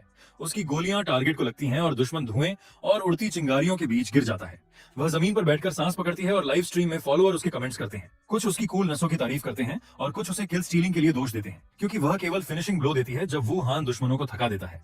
वह उन्हें चतुर और निरपेक्ष मुस्कान के साथ जवाब देती है, कंफर्म करती है कि आखिरकार उसने मदद दी। और यही सबसे इंपॉर्टेंट है, वुहान अपने पिछले जीवन की कुछ घटनाओं को याद करता है। सॉइल उसे बुलाती है जब वह युद्ध भूमि के बीच खड़ा होता है, उसे mister hard carry strong saver का टाइटल देती है और लड़ाई में उसके निर्णायक रोल की तरफ इशारा करती है। वह शांत होकर उसकी तरफ मुड़ता है। वह घबराते हुए पूछती है कि क्या वह उसकी हस्तक्षेप से नाराज है। यह बताते हुए कि उसने थोड़ी मदद करने की कोशिश की थी। वह इसे थोड़ी देर के लिए नकारता है, फिर पुष्टि करता है कि उसने सच में उसकी मदद स्वीकार की, जिससे कमेंट्स में उसकी दयालुता और आवाज की तारीफ की लहर चल जाती है और लोग उसकी किल स्टीलर के साथ क्लासी डीलिंग की प्रशंसा करते हैं। सॉइल इस मौके को पकड़ती है और उत्साहपूर्वक पूछती है कि क्या वह उसे ट्यूटोरियल स्टेज पूरा करने में साथ जाने की अनुमति देगा। वह सरलता से उसकी रिक्वेस्ट मान लेता है, अपना नाम बताता है, बैक वुहान। तब सॉइल को समझ आता है कि मिस्टर हार्ड कैरी सिर्फ उसने खुद दिया हुआ निकनेम था और सोचती है कि क्या यह उसका असली नाम है क्योंकि यह सेंसर नहीं हुआ। वह जिज्ञासु होकर पूछती है कि क्या उसने एब्सोल्यूट एंटिटी को बेस एबिलिटी के रूप में चुना। वह हाँ में जवाब देता है, जिससे फॉलोअर हैरान हो जाते हैं और दो हिस्सों में बंट जाते हैं। एक जो इसे रीएवैल्यूएट करने की जरूरत मानते हैं और दूसरा जो इसे ट्रैश बताते हैं और कहते हैं कि जो हो रहा है वह प्लेयर की सुपर स्किल्स की वजह से है, एबिलिटी की वजह से नहीं। वह उत्सुकता से उससे पूछती है कि उसने बिना किसी एबिलिटी के गोलियां कैसे चलाई और कौन से गेम्स उसने पहले खेले थे। वह संक्षेप में बताता है कि वह किसी खास गेम को नहीं खेल रहा था, वह अचानक चलना रोक देता है और जब वह कारण पूछती है तो बताता है कि लगभग 20 मीटर दूर 2 एथानेल टाइप के दुश्मन मौजूद हैं। सॉइल सीक्रेटली उसकी क्षमता पर हैरान होती है कि बिना किसी डिटेक्शन स्किल के उसने दुश्मनों की दूरी और संख्या बिल्कुल सही कैसे पता की। वह आगे बढ़ने का सुझाव देती है ताकि पुष्टि हो सके और वास्तव में वे दुश्मनों को उसी लोकेशन पर पाते हैं जिसे उसने सही पहचान किया था, जिससे सॉइल उसकी सेंस की सटीकता देखकर दंग रह जाती है। वुहान दुश्मनों की तरफ तेजी से भागता है और अपने अतीत की यादें ताजा होती हैं। जब वह कोलोसियम खेलकर मजा लेता था, इस बीच सॉइल चिल्लाती है और उसे लापरवाही से बचने की चेतावनी देती है। वह अद्भुत स्किल के साथ विशाल मशीनों के हमलों से बचता है। गेम में डूबे उन दिनों को याद करते हुए वह दुश्मन को जोरदार वार करता है और अपने दिमाग में सोचता है कि वह उस गेम में एक रैंक्ड प्लेयर रैंकर था। वह मशीन को पूरी तरह नष्ट कर देता है। फॉलोअर कमेंट्स में पागलों की तरह उसकी क्षमता की तारीफ करते हैं कि उसने एथानेल को इतनी आसानी से हराया और बिना किसी सिस्टम करेक्शन के निष्कर्ष निकालते हैं कि यही कोलोसियम रैंकर का असली लेवल है। सॉइल अज्ञानता में पूछती है कि क्या कोलोसियम में रैंकर होना बड़ी बात है। फॉलोअर उसकी अज्ञानता पर मजाक उड़ाते हैं और बताते हैं कि वहां रैंकरों को प्रोफेशनल बनने के ऑफर मिलते थे और लेजेंडरी प्रोफेशनल प्लेयर बटलर उनमें से एक था। सॉइल बटलर का नाम सुनकर चौंकती है, समझ जाती है कि वह प्रोफेशनल इनवर्स प्लैनेट एरिना का सबसे प्रमुख प्लेयर है। फॉलोअर जिज्ञासा रखते हैं कि क्या उसने रैंकर रहते हुए बटलर का सामना किया और यदि वे आमने सामने होते तो कौन जीतता, लेकिन वह इन सवालों को काट देता है और आदेश देता है कि आगे बढ़ो, तो वह तुरंत उसका पालन करती है। वे ट्यूटोरियल स्टेज के फाइनल मिशन गेट तक पहुंचते हैं जहां lab security chief stage boss के रूप में आता है और उनका मजाक उड़ाता है कि वे यहाँ कैसे पहुंचे। लाल बाल और टेक्नोलॉजिकल चश्मा वाला बॉस धमकी देता है कि यह जगह उनका कब्रिस्तान बनेगा और टोन में जोड़ता है कि वे जल्द ही अपने मृत साथी में शामिल होंगे। वुहान ठंडे दिमाग से समझता है कि अब तक उसने जो कुछ भी सामना किया वह सब ट्यूटोरियल प्रोग्राम का हिस्सा था। उसकी नजर बदल जाती है और उसकी आंखें तेजी से जलने लगती हैं। काले हेलुसिनेशन फिर से उसके चारों ओर प्रकट होते हैं, फुसफुसाते हुए फाउंड यू एंड फास्टर, और उसे बॉस को तुरंत मारने के लिए उकसाते हैं क्योंकि उसकी प्रतिशोध अधूरी है। बॉस चीखता है और धमकी देता है कि वे जीवित निकलने की सोच भी न करें। नरक की अनभिज्ञता में सॉइल अपनी मशीन गन से फायर करती है ताकि अपने सहयोगी को कवर दे सके, लेकिन वह बॉस के चारों ओर दिखाई देने वाले एनर्जी शील्ड से हैरान रह जाती है जो गोलियों को ब्लॉक करता है। पार्टिकल बैरियर के अस्तित्व पर आश्चर्य करती है। फॉलोअर चैट में उसकी अज्ञानता पर मजाक उड़ाते हैं और समझाते हैं कि सिक्योरिटी चीफ एक अवेकेंड है, इसलिए उसके पास इस तरह की क्षमताएं होना सामान्य है और सिर्फ गोलियों से लड़ाई हल करने का उसका प्रयास बेवकूफी भरा है। इसके बावजूद वह चिल्लाती है और बुलाती है कि वह अपनी स्थिति से फायर कवर देगी, जबकि फॉलोअर उसकी पूरी तरह से उस पर निर्भरता पर व्यंग्य करते हैं। वुहान बड़े बॉस के हमले से कुशलता पूर्वक बचता है। बॉस उसे मजाक में गेम समझते हुए चुनौती देता है। बॉस जोरदार हमला करता है और लाल चिंगारियां उड़ती हैं, यह जताने के लिए कि वह अपने अतीत की आत्माओं को थोड़ा भी संतुष्ट करने के लिए अपने विरोधी को फाड़ना चाहता है, लेकिन शील्ड फिर से हमला रोकता है। फॉलोअर हंसते हैं और सोचते हैं कि पार्टिकल बैरियर कैसे एक्टिव हुआ जबकि उसने शूट नहीं किया। तकनीकी त्रुटि का अनुमान लगाते हैं। बॉस वुहान को छोटा चूहा कहता है और उसकी त्वचा काले धातु में बदल जाती है। फॉलोअर तुरंत पहचान लेते हैं कि यह उसकी विशेष आयरन मैन स्किल है। बॉस अपने मुट्ठी से जमीन पर वार करता है और उसे फाड़ने की कसम खाता है। सतह फटती है और वह उसकी तरफ दौड़ता है। फॉलोअर अनुमान लगाते हैं कि उसका वजन कम से कम 1 टन हो गया है और उसका एक वार निश्चित मृत्यु के बराबर है। बॉस गुस्से में पूछता है कि वह कितने समय तक हर घातक वार से बचता रहेगा। फॉलोअर आश्चर्यचकित होकर देखते हैं कि वह हर फेटल ब्लो को कैसे बचा रहा है। वुहान बॉस के चेहरे पर जोरदार पंच मारता है। फॉलोअर स्वीकार करते हैं कि इस लेवल के अटैक्स को डॉज करना उनके बस की बात नहीं है, यहाँ तक कि सिस्टम सुधारों के साथ भी नहीं, और मजाक उड़ाते हैं कि इस लेवल के खिलाड़ी के लिए फायर कवर देना बेकार है। बॉस दर्द से कराहता है और आदेश देता है कि उसकी आयरन स्किल डिसेबल मत करना। भूतों की आवाजें उसके चारों ओर गूंजती हैं, कहती हैं कि बॉस आसानी से नहीं मर सकता और उसे और क्रूरता से टुकड़े टुकड़े करने के लिए उकसाती हैं ताकि उनकी प्रतिशोध अधूरी न रहे। बॉस भयभीत होता है। सामने टेस्ट सब्जेक्ट की अपार शक्ति देखकर वुहान ठंडे दिमाग से खड़ा रहते हुए फिनिशिंग ब्लो देता है और म्यूट करता है कि क्रेडिट उसे जाता है। सिस्टम मैसेज आता है कि लैब सिक्योरिटी चीफ को हराया गया। सॉइल चौंक कर खड़ी है और जो उसने देखा उस पर विश्वास नहीं कर पा रही है। चैट में तारीफ का धमाका होता है। प्रदर्शन को पागलपन बताते हुए याद दिलाते हैं कि यह लड़ाई बिना किसी सुधार के हुई और वह इंसानों से लड़ने का अभ्यस्त लगता है। सॉइल खुश होकर घोषणा करती है कि ट्रेनिंग बॉस को हराया और पूछती है कि क्या अब एग्जिट करना बाकी है। वुहान बॉस के शव पर बैठा है और कमेंट्स में लोग पुष्टि करते हैं कि वह जीतने के लिए उसकी शोल्डर्स पर था और आश्चर्य करते हैं कि इस समय इस स्किल वाला प्लेयर क्यों मौजूद है। बॉस का शरीर गायब होता है और वह सॉइल से पुष्टि करता है कि अब वे निकल सकते हैं। दोनों बिल्डिंग से बाहर निकलते हैं और गेम लैब एस्केप मिशन की पूरी होने और उसके लेवल अप के लिए स्किल पॉइंट मिलने का ऐलान करता है। सॉइल पूछती है कि क्या वह आज मेन मिशन पूरा करेगा। वह माफी मांगते हुए बताता है कि आज यहीं रोक देगा, तो वह कहती है थोड़ी देर रुको क्योंकि उसके पास उसके लिए कुछ है। वह अपने फॉलोअर्स को बिना सुधार की ट्रेनिंग पूरी होने की घोषणा करती है। फॉलोअर उसे बेशर्म बताते हैं कि उसने क्रेडिट खुद पर ले लिया और वह स्ट्रीम खत्म करते हुए अलविदा कहती है। वह उसे इंतजार करने के लिए धन्यवाद देती है। वह पूछता है कि वह क्या चाहती है। वह हिचकिचाते हुए अनुरोध अनुरोध करती है कि वह उसके ब्रॉडकास्ट में नियमित शामिल हो। वह ब्रॉडकास्ट का नेचर पूछता है। वह बताती है कि वह इनवर्स प्लैनेट के मेन मिशन खेलती है और कभी कभी प्लेयर बनाम प्लेयर मैच में हिस्सा लेती है। वह उत्सुकता से उसे अपनी ब्रॉडकास्ट शेड्यूल उसके अनुसार एडजस्ट करने और उसके शो में शामिल होने के लिए भारी रकम देने की पेशकश करती है। वह ऑनफर के लिए माफी मांगता है तो वह उसके चेहरे की अभिव्यक्ति से समझती है कि वह मना करेगा और उसकी मना को स्वीकार करती है। वह पूछती है क्या वह उसे फ्रेंड जोड़ सकता है। वह सहमति देता है, फिर अलविदा कहता है। खेल के मजे लेने और शुभकामनाएं देता है। उसके कैरेक्टर का शरीर गायब हो जाता है। एक मैसेज आता है कांग सॉइल के लिए। वह जा रही है और ट्यूटोरियल प्रोग्राम समाप्त हो जाता है। वह अकेला खड़ा है, चेहरे पर खून, भ्रम और चिंता में कि ट्रेनिंग खत्म करने के बावजूद क्यों दूसरी दुनिया में वापस नहीं गया, जबकि वह नहीं समझ पाया कि क्या हो रहा है। गेम कम्युनिटी थ्योरियां फैलाती है कि बिना सुधार और बिना हथियारों के ट्यूटोरियल स्टेज पूरा करना हैकिंग प्रोग्राम्स का प्रोडक्ट हो सकता है। इसी बीच एक अनाम व्यूअर नंबर 62 लेकर बड़ा डोनेशन भेजता है और रहस्यमय संदेश में असली दुनिया में लौटने का अनुभव पूछता है। इस गेम प्ले से आने वाले भविष्य की तरफ इशारा करता है। सुबह सुबह कोरिया ब्रांच में प्लैनेट अर्थ कंपनी के कर्मचारी जो इनवर्स प्लैनेट डेवलप करते हैं एक अभूतपूर्व स्थिति का सामना करते हैं जो एक ही यूजर की वजह से हुई। कर्मचारी आश्चर्य में क्या हुआ इसकी रिप्ले देखते हैं और अपनी आंखों पर विश्वास नहीं कर पाते। कंपनी के कर्मचारी डिस्कस कर रहे हैं कि खिलाड़ी ने गार्ड कैप्टन को बिना किसी सुधार या हथियार के कैसे तोड़ा। ध्यान देते हैं कि ऑनलाइन कम्युनिटी पूरी तरह से कंफर्म है कि वह हैकर है और कंपनी के मैसेज बोर्ड्स पर आतंक मचा रहे हैं। जवाब मांगते हुए एक कर्मचारी गंभीरता से पूछता है कि क्या वे सुनिश्चित हैं कि कोई हैक नहीं है, तो बाकी लोग कंफर्म करते हैं। जिम्मेदार कर्मचारी पुष्टि करता है कि उसने सब कुछ चेक किया, कैरेक्टर क्रिएशन से शुरू करके, और पाया कि कोई भी बाहरी प्रोग्राम द्वारा मॉडिफिकेशन का रिकॉर्ड नहीं है। वह बताता है कि उसने कई हैकरों को दीवारों से गुजरते या गायब होते देखा है, लेकिन ऐसी मूवमेंट्स पहले कभी नहीं देखी। कर्मचारी निष्कर्ष निकालते हैं कि इस लेवल का कंट्रोल हैकिंग प्रोग्राम्स के इस्तेमाल से भी इमिटेट नहीं किया जा सकता, और अगर यह हैक नहीं है तो खिलाड़ी पूरी तरह पागल है। इसके बावजूद वे मानते हैं कि इसकी बहुत कम संभावना है कि यह हैक हो और अभी डिटेक्ट नहीं हुआ। टीम आखिरकार तय करती है कि उन्हें मामले की सही वेरिफिकेशन करनी ही पड़ेगी। सीन शिफ्ट होता है वुहान और उसकी दोस्त नान की ओर, जहां वह बताती है कि इंटरनेट कम्युनिटी उसकी वजह से बवाल में है और स्थिति बहुत ही क्योटिक हो गई है। वो बताती है कि नो करेक्शन चैलेंज यूजर्स के बीच दिखाई दिया है, जहां हर कोई फेल हुआ और अपनी पावर एक्टिव नहीं कर सका, जिससे ये नैरेटिव मजबूत होती है कि वह हैकर है। नान स्वीकारती है कि वह वीडियो देखकर शॉक थी और उसने तुरंत उसे पहचान लिया। भले ही प्राइवेसी प्रोटेक्शन मोड चालू था, वह उसे समझाती है कि उसने पहले उसकी लड़ाई देखी थी, लेकिन उसने उम्मीद नहीं की थी कि वह इतनी स्किल्ड होगा। पुष्टि करती है कि जो भी उसे नहीं जानता वह निश्चित रूप से सोचेगा कि वह हैकर है, और यही कारण था कि उसने वह मैसेज रिसीव किया। वह मैसेज के बारे में पूछती है। वह बताता है कि उसे प्लैनेट अर्थ कोरिया ब्रांच से मैसेज मिला। नान समझाती है कि कंपनी वेरीफाई करना चाहती है कि क्या वह हैकिंग प्रोग्राम्स इस्तेमाल कर रहा है या नहीं। वह उसे वह मैसेज दिखाता है जो स्ट्रीमर कांग सॉइल के लाइव स्ट्रीम के माध्यम से पहुंचा, जिसमें उनसे कम्युनिकेशन करने के लिए कहा गया। वह बताती है कि अगर गेम कंपनी खुद हैक वेरीफाई करने में इंटरवीन करती है तो बहुत बड़ा क्राउड आकर्षित होगा, और पूछती है क्या वह सहमत होगा। वह सोचता है और इसे अपनी डेवलपर्स से कम्युनिकेशन करने का एकमात्र मौका मानता है और शायद दूसरी दुनिया के बारे में क्लू पा सकता है।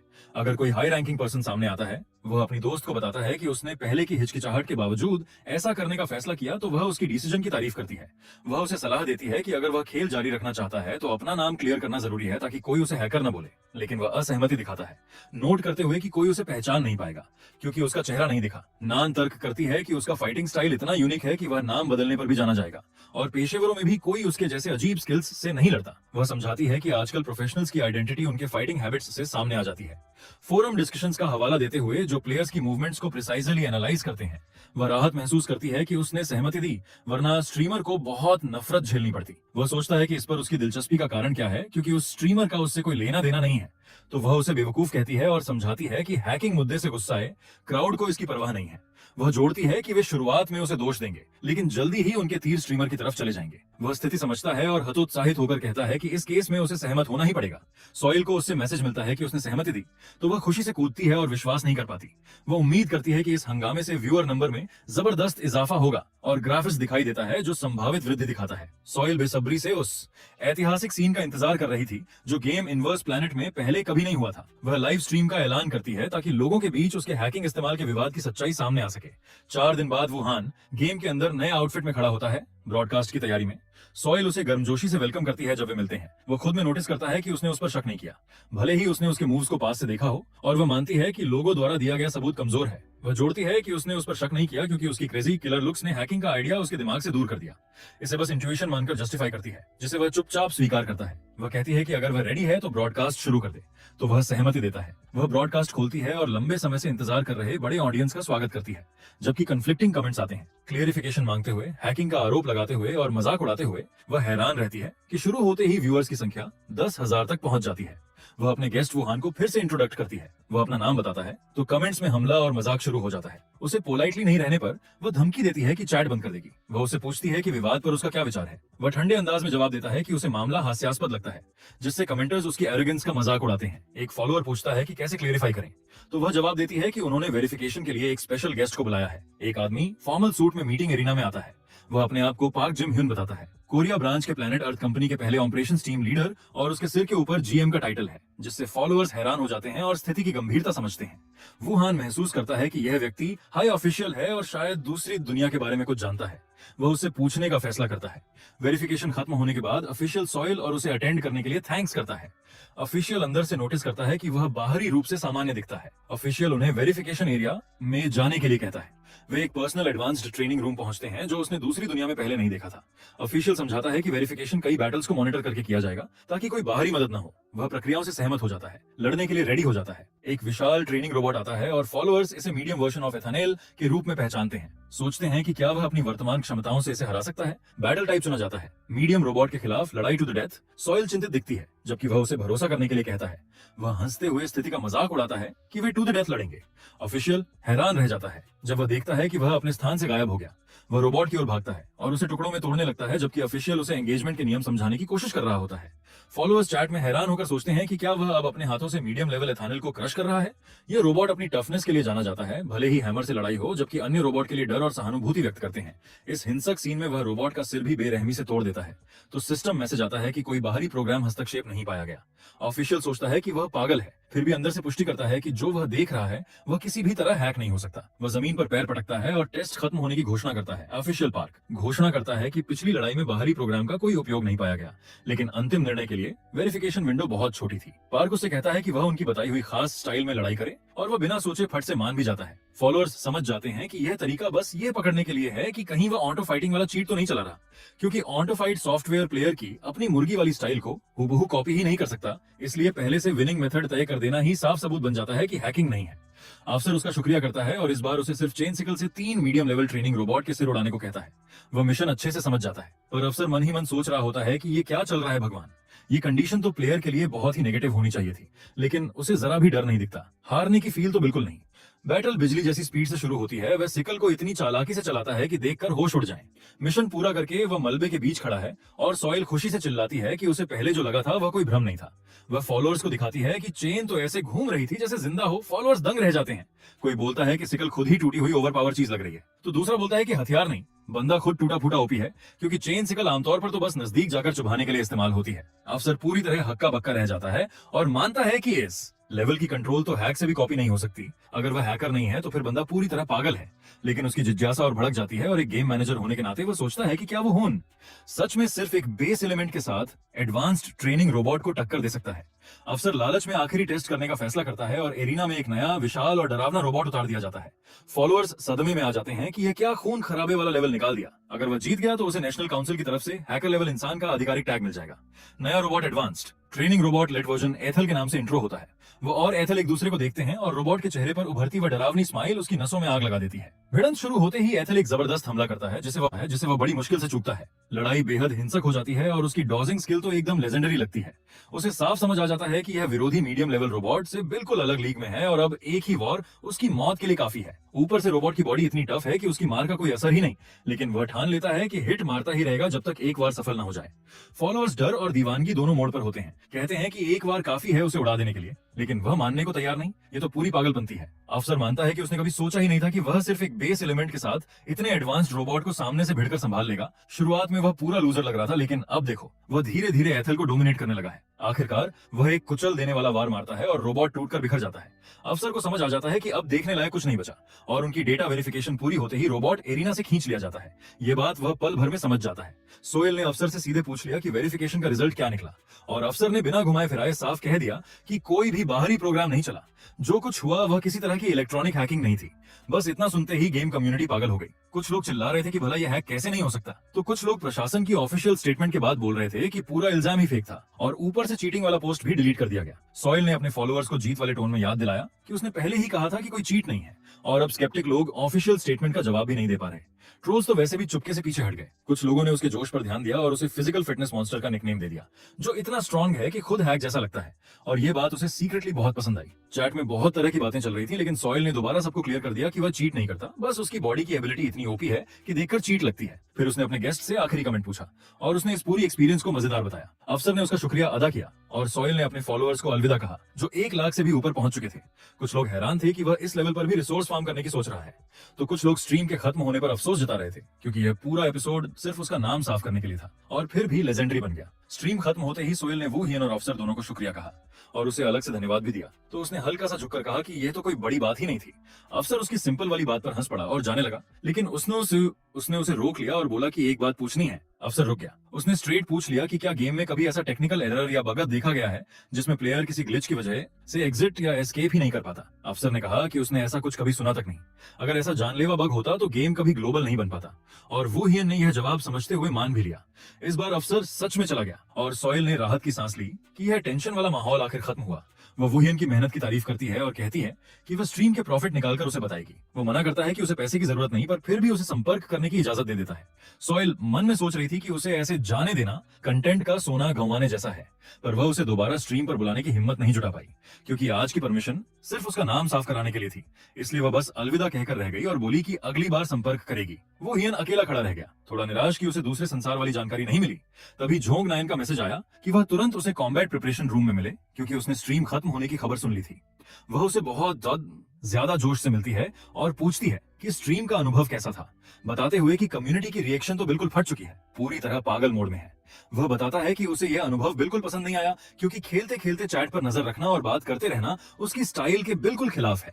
यह सुनकर नायन कुछ देर के लिए चौंक भी जाती है, और वहीं वह खुद भी जैसे कह रहा हो। नायन ने उसे एक दूसरा तरीका सुझाया कि वह बस ऐसे खेले जैसे अकेला खेल रहा हो और चैट को बिल्कुल इग्नोर कर दे। वह खुद उसके लिए सारी सेटिंग्स एडजस्ट कर देगी ताकि वह एक बार ट्राई तो करे, पर उसने तुरंत मना कर दिया क्योंकि उसे वैसे भी ब्रॉडकास्ट करने का मन ही नहीं था।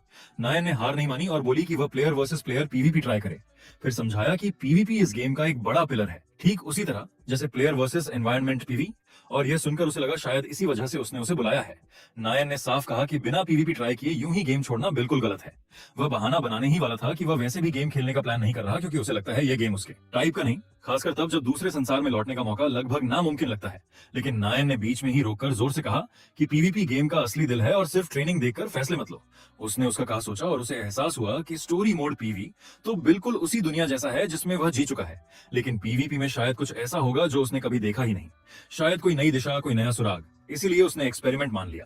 नायन ने टाइप्स समझाने शुरू किए। पहले ड्यूएल्स, जिसमें 1 on 1 या 2 on 2 सीधी भिड़ंत होती है।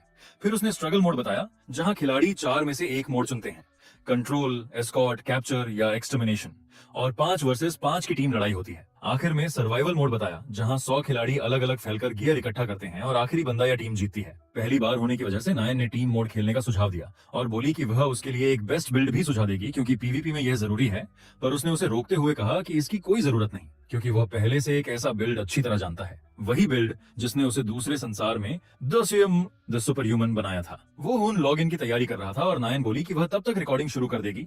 उसने हाँ कर दी कि वह तुरंत तैयार होगा। शुरुआती पॉइंट फोर्सफुली चुना गया। पहला जोन मिलिट्री बेस, जो हाई क्वालिटी गियर के लिए फेमस है, लेकिन वहां हमेशा हाई लेवल खिलाड़ी भरे रहते हैं, इसलिए नए लोगों के लिए बिल्कुल गलत जगह।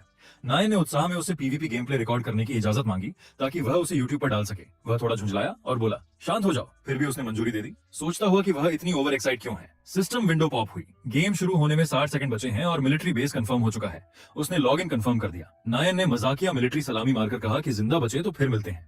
जैसे ही वह अंदर गया, खुद को तीसरी मंजिल वाले लॉबी में पाया और सामने पहला विरोधी दिखा, जो गियर और रिसोर्सेज की बुरी हालत देखकर बड़बड़ा रहा था कि उसे जल्दी किसी और जगह जाना होगा। लेकिन वो ह्युन ने उसे पीछे से ऐसे अटैक किया कि कुछ ही पल में सिस्टम ने अनाउंस कर दिया, प्लेयर लकी डे को खत्म किया गया बाय बेक वू ह्युन। नायन पूरी तरह सदमे में थी कि गेम शुरू होते ही उसने सीधे पहला किल कर दिया, और साथ ही वह यह भी नोटिस करती है कि उसका फिजिकल बिल्ड इतना अजीब और स्ट्रांग लग रहा है कि जैसे कोई हैक हो। और इसी पल जैसे उसकी अपनी सोच गूंजती है, सिस्टम नोटिफिकेशन पागल स्पीड में एक के बाद एक गिरते गए, ये बताते हुए कि वह कितने खिलाड़ियों को लगातार खत्म कर रहा है। नायन स्क्रीन देखती रह गई कि यह बंदा आखिर कर क्या रहा है। वह स्लाइम मॉन्स्टर नाम के प्लेयर को खत्म करता दिखा और फिर अपने गिरे हुए विरोधी के ऊपर खड़े होकर उसने महसूस किया कि आसपास अब किसी और खिलाड़ी की मौजूदगी नहीं लग रही। उसे शक हुआ कि शायद यह इस एरिया का आखिरी सर्वाइवर था। उसने सोचा कि उतरते ही एक साथ 4 लोगों से भिड़ जाना उसने सोचा भी नहीं था, और अब जब वह रिसोर्सेज भी ले चुका है तो यहाँ से निकलना ही ठीक है। अचानक नायन की वॉइस चैट से उसकी चीख सुनाई दी, हेल्प करो, वो पूरी तरह दुश्मनों से घिरी हुई है। उसने मैप खोलकर उसकी लोकेशन देखी, जो कि उसकी जगह से बिल्कुल उलटे ब्लॉक में थी, यानी बहुत दूर। उसने कहा कि वह आ रहा है और पूछा कि वह बिल्डिंग में किस फ्लोर पर है। नायन बोली कि वह तीसरी मंजिल की छत पर है और नीचे वाले फ्लोर पर लड़ाई करना पागलपन है, क्योंकि हर फ्लोर पर महाभारत चल रही है। उसने बस हाँ में जवाब दिया और आगे बढ़ गया। उसने गजब की स्पीड से छलांग लगाई। एक दुश्मन ने उसे देखकर हक्का बक्का होकर हकलाते हुए पूछा कि यह बंदा है कौन और इतनी जबरदस्त स्पीड क्यों है। दूसरे ने अपने साथी को कहा कि अपनी एबिलिटी तैयार रखो, वह इसे कुछ देर रोकने की कोशिश करेगा। वो हून उन पर टूट पड़ा। दूसरे ने चीखते हुए देखा कि उसने उसके साथी को पल में काट डाला और सिस्टम ने तुरंत किल का नोटिफिकेशन दिखाया। विरोधी ने उसकी चाल देखकर अंदाजा लगाया कि यह बंदा फिजिकल टाइप है और पूरी तरह एजिलिटी बिल्ड पर चलता है। वह दहाड़कर बोला, मर जा, और काली विनाशक ऊर्जा उसकी तरफ छोड़ी। वो हियन ने हवा में छलांग मारकर हमले से बचा लिया। विरोधी उसे पागल कहकर गाली देता रहा और अगले ही पल वह उसे फिनिशिंग ब्लो दे चुका था। वह शांत और फोकस में रहा और नायन की तरफ भागता गया। बीच में सिस्टम संदेश आए कि वह चेस्ट आई, बेबी, टायरानोसोरस और बाई चिकन जैसे खिलाड़ियों को भी खत्म कर चुका है। बिल्डिंग के सामने पहुंचकर उसने अनाउंस किया कि वह आ गया है। नायन उसकी स्पीड देखकर दंग रह गई और पूछा कि क्या उसे नीचे आकर मदद करनी चाहिए, लेकिन उसने आदेश दिया कि वह अपनी जगह ही रहे। वह दरवाजा खोलने के लिए हाथ बढ़ाता है और दूसरी तरफ आती कदमों की आवाज गिनता है, 4 लोग या शायद 5। जैसे ही दरवाजा खुला, वह ठंडे चेहरे के साथ सामने आया और दुश्मन ने छिपकर उस पर डैगर से वार करने की कोशिश की। दुश्मन चीखता हुआ झपटा, लेकिन उसने धमाकेदार स्किल से उसका हाथ कलाई से पकड़कर वार रोक दिया। हमलावर का दिमाग सुन्न हो गया कि उसने इतनी तेज रिएक्शन कैसे पकड़ ली। सिस्टम ने लिखा, प्लेयर 1000 को खत्म किया गया बाय बेक वो ह्यून, और वह अपने गिरे हुए दुश्मन के ऊपर खड़ा सोच रहा था कि अब उसे अपनी स्पीड और बढ़ानी होगी ताकि यह चक्कर जल्दी खत्म हो। इसके बाद नोटिफिकेशन ऐसे बरसने लगे जैसे तूफान। वह अपने माता पिता का ख्याल रखो, श्रिम्प मील्स, डेंटल केयर जैसे अजीब अजीब नाम वाले खिलाड़ियों को भी चुटकियों में धूल चटा रहा था। नायन को समझ आ गया, वो ह्यून पूरी इमारत में अकेले सबको रौंद रहा है। वो अचानक बिना किसी आवाज के उसके बिल्कुल पास प्रकट हो गया और नायन इतनी डर गई कि चीखते हुए उसी पर अटैक झोंक दिया, जिसे उसने आसानी से डॉज कर लिया और उल्टा उसे डांटने लगा कि वो ऐसे चुपके से डराकर क्यों आया। नायन हांफते कांपते बोल पड़ी कि उसे तो उसकी आहट तक महसूस नहीं हुई और इस स्पीड पर तो वो अकेले ही 14 किल्स निकाल देगा, जबकि वो खुद सोच रहा था कि क्या उसे सच में आने की जरूरत थी। उसने पूछा कि क्या उसने बिल्डिंग पहले ही क्लियर कर दी है और फिर हैरानी से देखा कि उसके हाथ में चेनसॉ है। तो वो मासूम स्माइल के साथ बोली कि पास में बस यही हथियार मिला था। फिर जोश में आकर बोली कि वो ये गेम कभी नहीं हारेगी और आने वाला मैच वो पूरी टीम को अपने दम पर उठाएगी, जिस पर उसने ताने मारते हुए हल्की मुस्कान दे दी। मैच खत्म होते ही अनाउंसमेंट आया कि उनकी टीम 50 टीमों में पहला स्थान लेकर जीत गई, जहां वो ह्यान ने 25 किल्स उड़ाए और नायन ने 7 किल्स और 15 असिस्ट्स पर समझौता किया। नायन यकीन नहीं कर पा रही थी कि उन्होंने लगातार 10 जीत दर्ज कर ली है और अब वो पूरी तरह थक चुकी है, बस आज के लिए रुकना चाहती है। तो उसने भी उसकी बात मान ली। वो मन ही मन सोच रही थी कि वो उसे साधारण यूनिवर्सिटी स्टूडेंट समझती थी, लेकिन असल में वो चलता फिरता ह्यूमन वेपन है और उसने तय कर लिया कि चाहे कुछ भी हो जाए उसे लाइव स्ट्रीमिंग की दुनिया में खींच कर ही दम लेगी। वो उससे बोली कि 2 दिन रुक जाए और तब तक वो एक परफेक्ट स्ट्रीम प्लान तैयार कर लेगी। और जब उसने बोलने की कोशिश की कि उसे स्ट्रीमिंग में कोई दिलचस्पी नहीं है और असली मिशन में भी उसकी ऐसी कोई प्लानिंग नहीं थी, तभी वो उसे बीच में काट कर बोली कि बाद में बात करेगी और फट से निकल गई। वो अकेला रह गया सोचते हुए कि इस गेमिंग लड़ाई से भी उसे दूसरे संसार के बारे में वो सुराग नहीं मिले जो वो ढूंढ रहा था।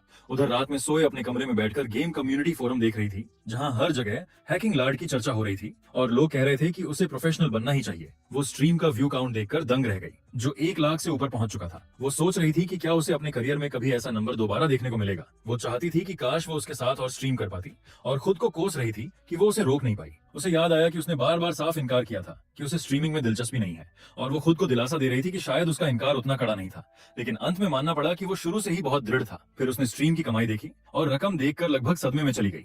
अगले दिन नायन ने उसे एक कैफे में बुलाया और वो सोच रहा था अचानक बुलाने की वजह क्या है। तभी उसने अपना लैपटॉप घुमाकर दिखाया जिसमें प्रोजेक्ट का टाइटल चमक रहा था, स्ट्रीमर प्रोजेक्ट बेक वो हून एंड जोंग नायन। वो पूरे जोश से समझाने लगी कि ये उसकी पूरी प्रेजेंटेशन है और वो पूरी रात इसे तैयार करने में लगी रही, लेकिन उसने मुंह बिचकाते हुए तंज कसा कि अगर ये रात भर का काम है तो क्वालिटी सच में काफी कमजोर है। उसने उसे उसकी पुरानी कंडीशन याद दिलाई कि उसे कोई दिक्कत नहीं होगी जब तक उसे दर्शकों से इंटरैक्ट नहीं करना पड़े। नायन ने पूछा कि क्या ये उसके लिए ठीक रहेगा अगर उसे सिर्फ खेलना हो और चैट पर ध्यान न देना पड़े, पर उसने साफ साफ इनकार कर दिया और बोला कि वो तो सिर्फ एक संभावना की बात कर रहा था, सहमति नहीं दे रहा था।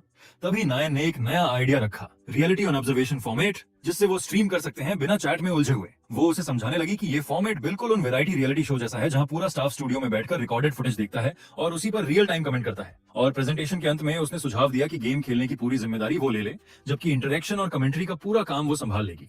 फिर भी जब वो नहीं माना तो उसने उसे मनाने के लिए हर तरीका आजमाया। यहाँ तक कि बोली कि अगर उन्हें लगता है कि सिर्फ उनकी मौजूदगी कम पड़ेगी तो किसी प्रोफेशनल कमेंटेटर को भी हायर कर सकते हैं। और उसे एक लुभाने वाली डील भी ऑफर कर दी कि रेवेन्यू में 60% उसका होगा और 40% उसका। इस उम्मीद में कि शायद इतनी अच्छी डील उसे सोचने पर मजबूर कर दे, लेकिन वो अपनी साफ और पक्की ना से कभी नहीं हिला और बड़ी बेरुखी से बताया कि उसे इसमें जरा भी दिलचस्पी नहीं है। नायन को अब समझ आने लगा कि उसका साथी स्ट्रीमिंग की कमाई के असली मूल्य को समझता ही नहीं, तो उसने पूछा कि क्या उसने आज स्ट्रीमर सोहेल द्वारा भेजा गया वित्तीय सेटलमेंट चेक किया। तभी उसे याद आया कि सुबह एक ईमेल आया था, लेकिन जल्दी में निकलने की वजह से उसने देखा नहीं। उसने फोन खोलकर मैसेज चेक किया जिसमें कांग सोहेल ने पहली सेटलमेंट अमाउंट भेजी थी, पूरे 6 मिलियन वॉन, और साथ एक नोट भी लगा था जिस पर एक अजीब सा डोनेशन मैसेज जुड़ा था। नायन 6 मिलियन वॉन देखकर दंग रह गई और झुंझलाकर बोली कि आखिर कोई इतनी बड़ी रकम पाकर भी स्ट्रीमिंग को कैसे ठुकरा सकता है। लेकिन उसकी नजर तो उसी रहस्यमयी संदेश पर टिक गई थी जिसमें लगातार एक डोनर अनजान दर्शक 62 के नाम से मैसेज भेज रहा था। वो उसे वेलकम कर रहा था, उससे पूछ रहा था कि हकीकत की दुनिया में लौटकर उसे कैसा लग रहा है, और बता रहा था कि उसके लिए एक नया स्पेशल मिशन तैयार है और वो अब उसकी हर स्ट्रीम पर नजर रखेगा। वुहून की सांस वहीं अटक गई, क्योंकि ये तो साफ था कि ये व्यक्ति जानता है कि वो दूसरी दुनिया से वापस आया है बाद आ रहे हैं, और यूजर नेम में 62 का इस्तेमाल उसके टेस्ट सब्जेक्ट 62 होने की सीधी तरफ इशारा था। वो घबराहट और सवालों के बोझ में डूबता चला गया कि आखिर उसकी असलियत को कौन जानता है। उसने तुरंत नायन से पूछा कि क्या वो इस डोनर की जानकारी निकाल सकती है, लेकिन उसने साफ कह दिया कि प्राइवेसी कानूनों की वजह से ये नामुमकिन है और वो डोनर को सीधा मैसेज भी नहीं कर सकता। सिर्फ लाइव स्ट्रीम के दौरान ही कोई इंटरेक्शन हो सकता है, और उसी पल उसने फैसला कर लिया, वो स्ट्रीम करेगा। उसने दृढ़ता से अपने इरादे का ऐलान किया, जिससे नायन का उत्साह आसमान छूने लगा और वो बार बार उससे कंफर्म करने लगी कि वो पीछे तो नहीं हटेगा। फिर गेम कम्युनिटी को आधिकारिक अनाउंसमेंट जारी हुआ कि हैकिंग लॉर्ड अपनी पर्सनल स्ट्रीम हैक टूरिज्म में नजर आएगा, जिसमें कमेंटेटर चेस्सोंग चाओल और जोंग नायन भी शामिल होंगे। सुनहरे शुक्रवार की शाम हर खिलाड़ी अपनी स्क्रीन के सामने दिल धड़काते हुए तैयार बैठा था। पूरा गेम समुदाय उत्साह और सवालों से भड़क चुका था कि आखिर कमेंटेटर कौन है, और स्ट्रीम शुरू होने से 5 मिनट पहले की काउंटडाउन पूरी दुनिया में रोमांच भर रही थी। उधर इनवर्स प्लैनेट वर्ल्ड के ब्रॉडकास्ट स्टूडियो में लॉन्च से ठीक पहले तनाव छाया हुआ था। नायन अपनी टेंशन छुपा नहीं पा रही थी, जबकि कमेंटेटर चोंग चाओल उसे शांत करने की कोशिश कर रहा था और बार बार यकीन दिला रहा था कि उनकी तैयारियां एकदम फुल हैं। चाओल, जो गेम का एक्सपर्ट कमेंटेटर माना जाता है, उसने मान लिया कि जब उसे इस स्ट्रीम में हिस्सा लेने का ऑफर मिला था तो वो सच में बहुत नर्वस था, और जब उसे पता चला कि नायन ने वुहान को भी इसमें शामिल कर लिया है तो वो सचमुच हैरान रह गया। जिस पर नायन ने हल्की सी झेंपी हुई हंसी के साथ बताया कि वो मान तो गया था, लेकिन असली वजह किसी को भी नहीं पता। जैसे ही लाइव स्ट्रीम शुरू हुई, शो का ओपनिंग अनाउंस हुआ और नायन ने दर्शकों को वेलकम किया। उसके बाद चाओल ने खुद का परिचय दिया, लेकिन चैट तो एक ही सवाल से भरी पड़ी थी, वुहान कहाँ है, उसे लाओ। तो नायन ने सबको शांत करते हुए कहा कि अभी निराश होने का टाइम नहीं है।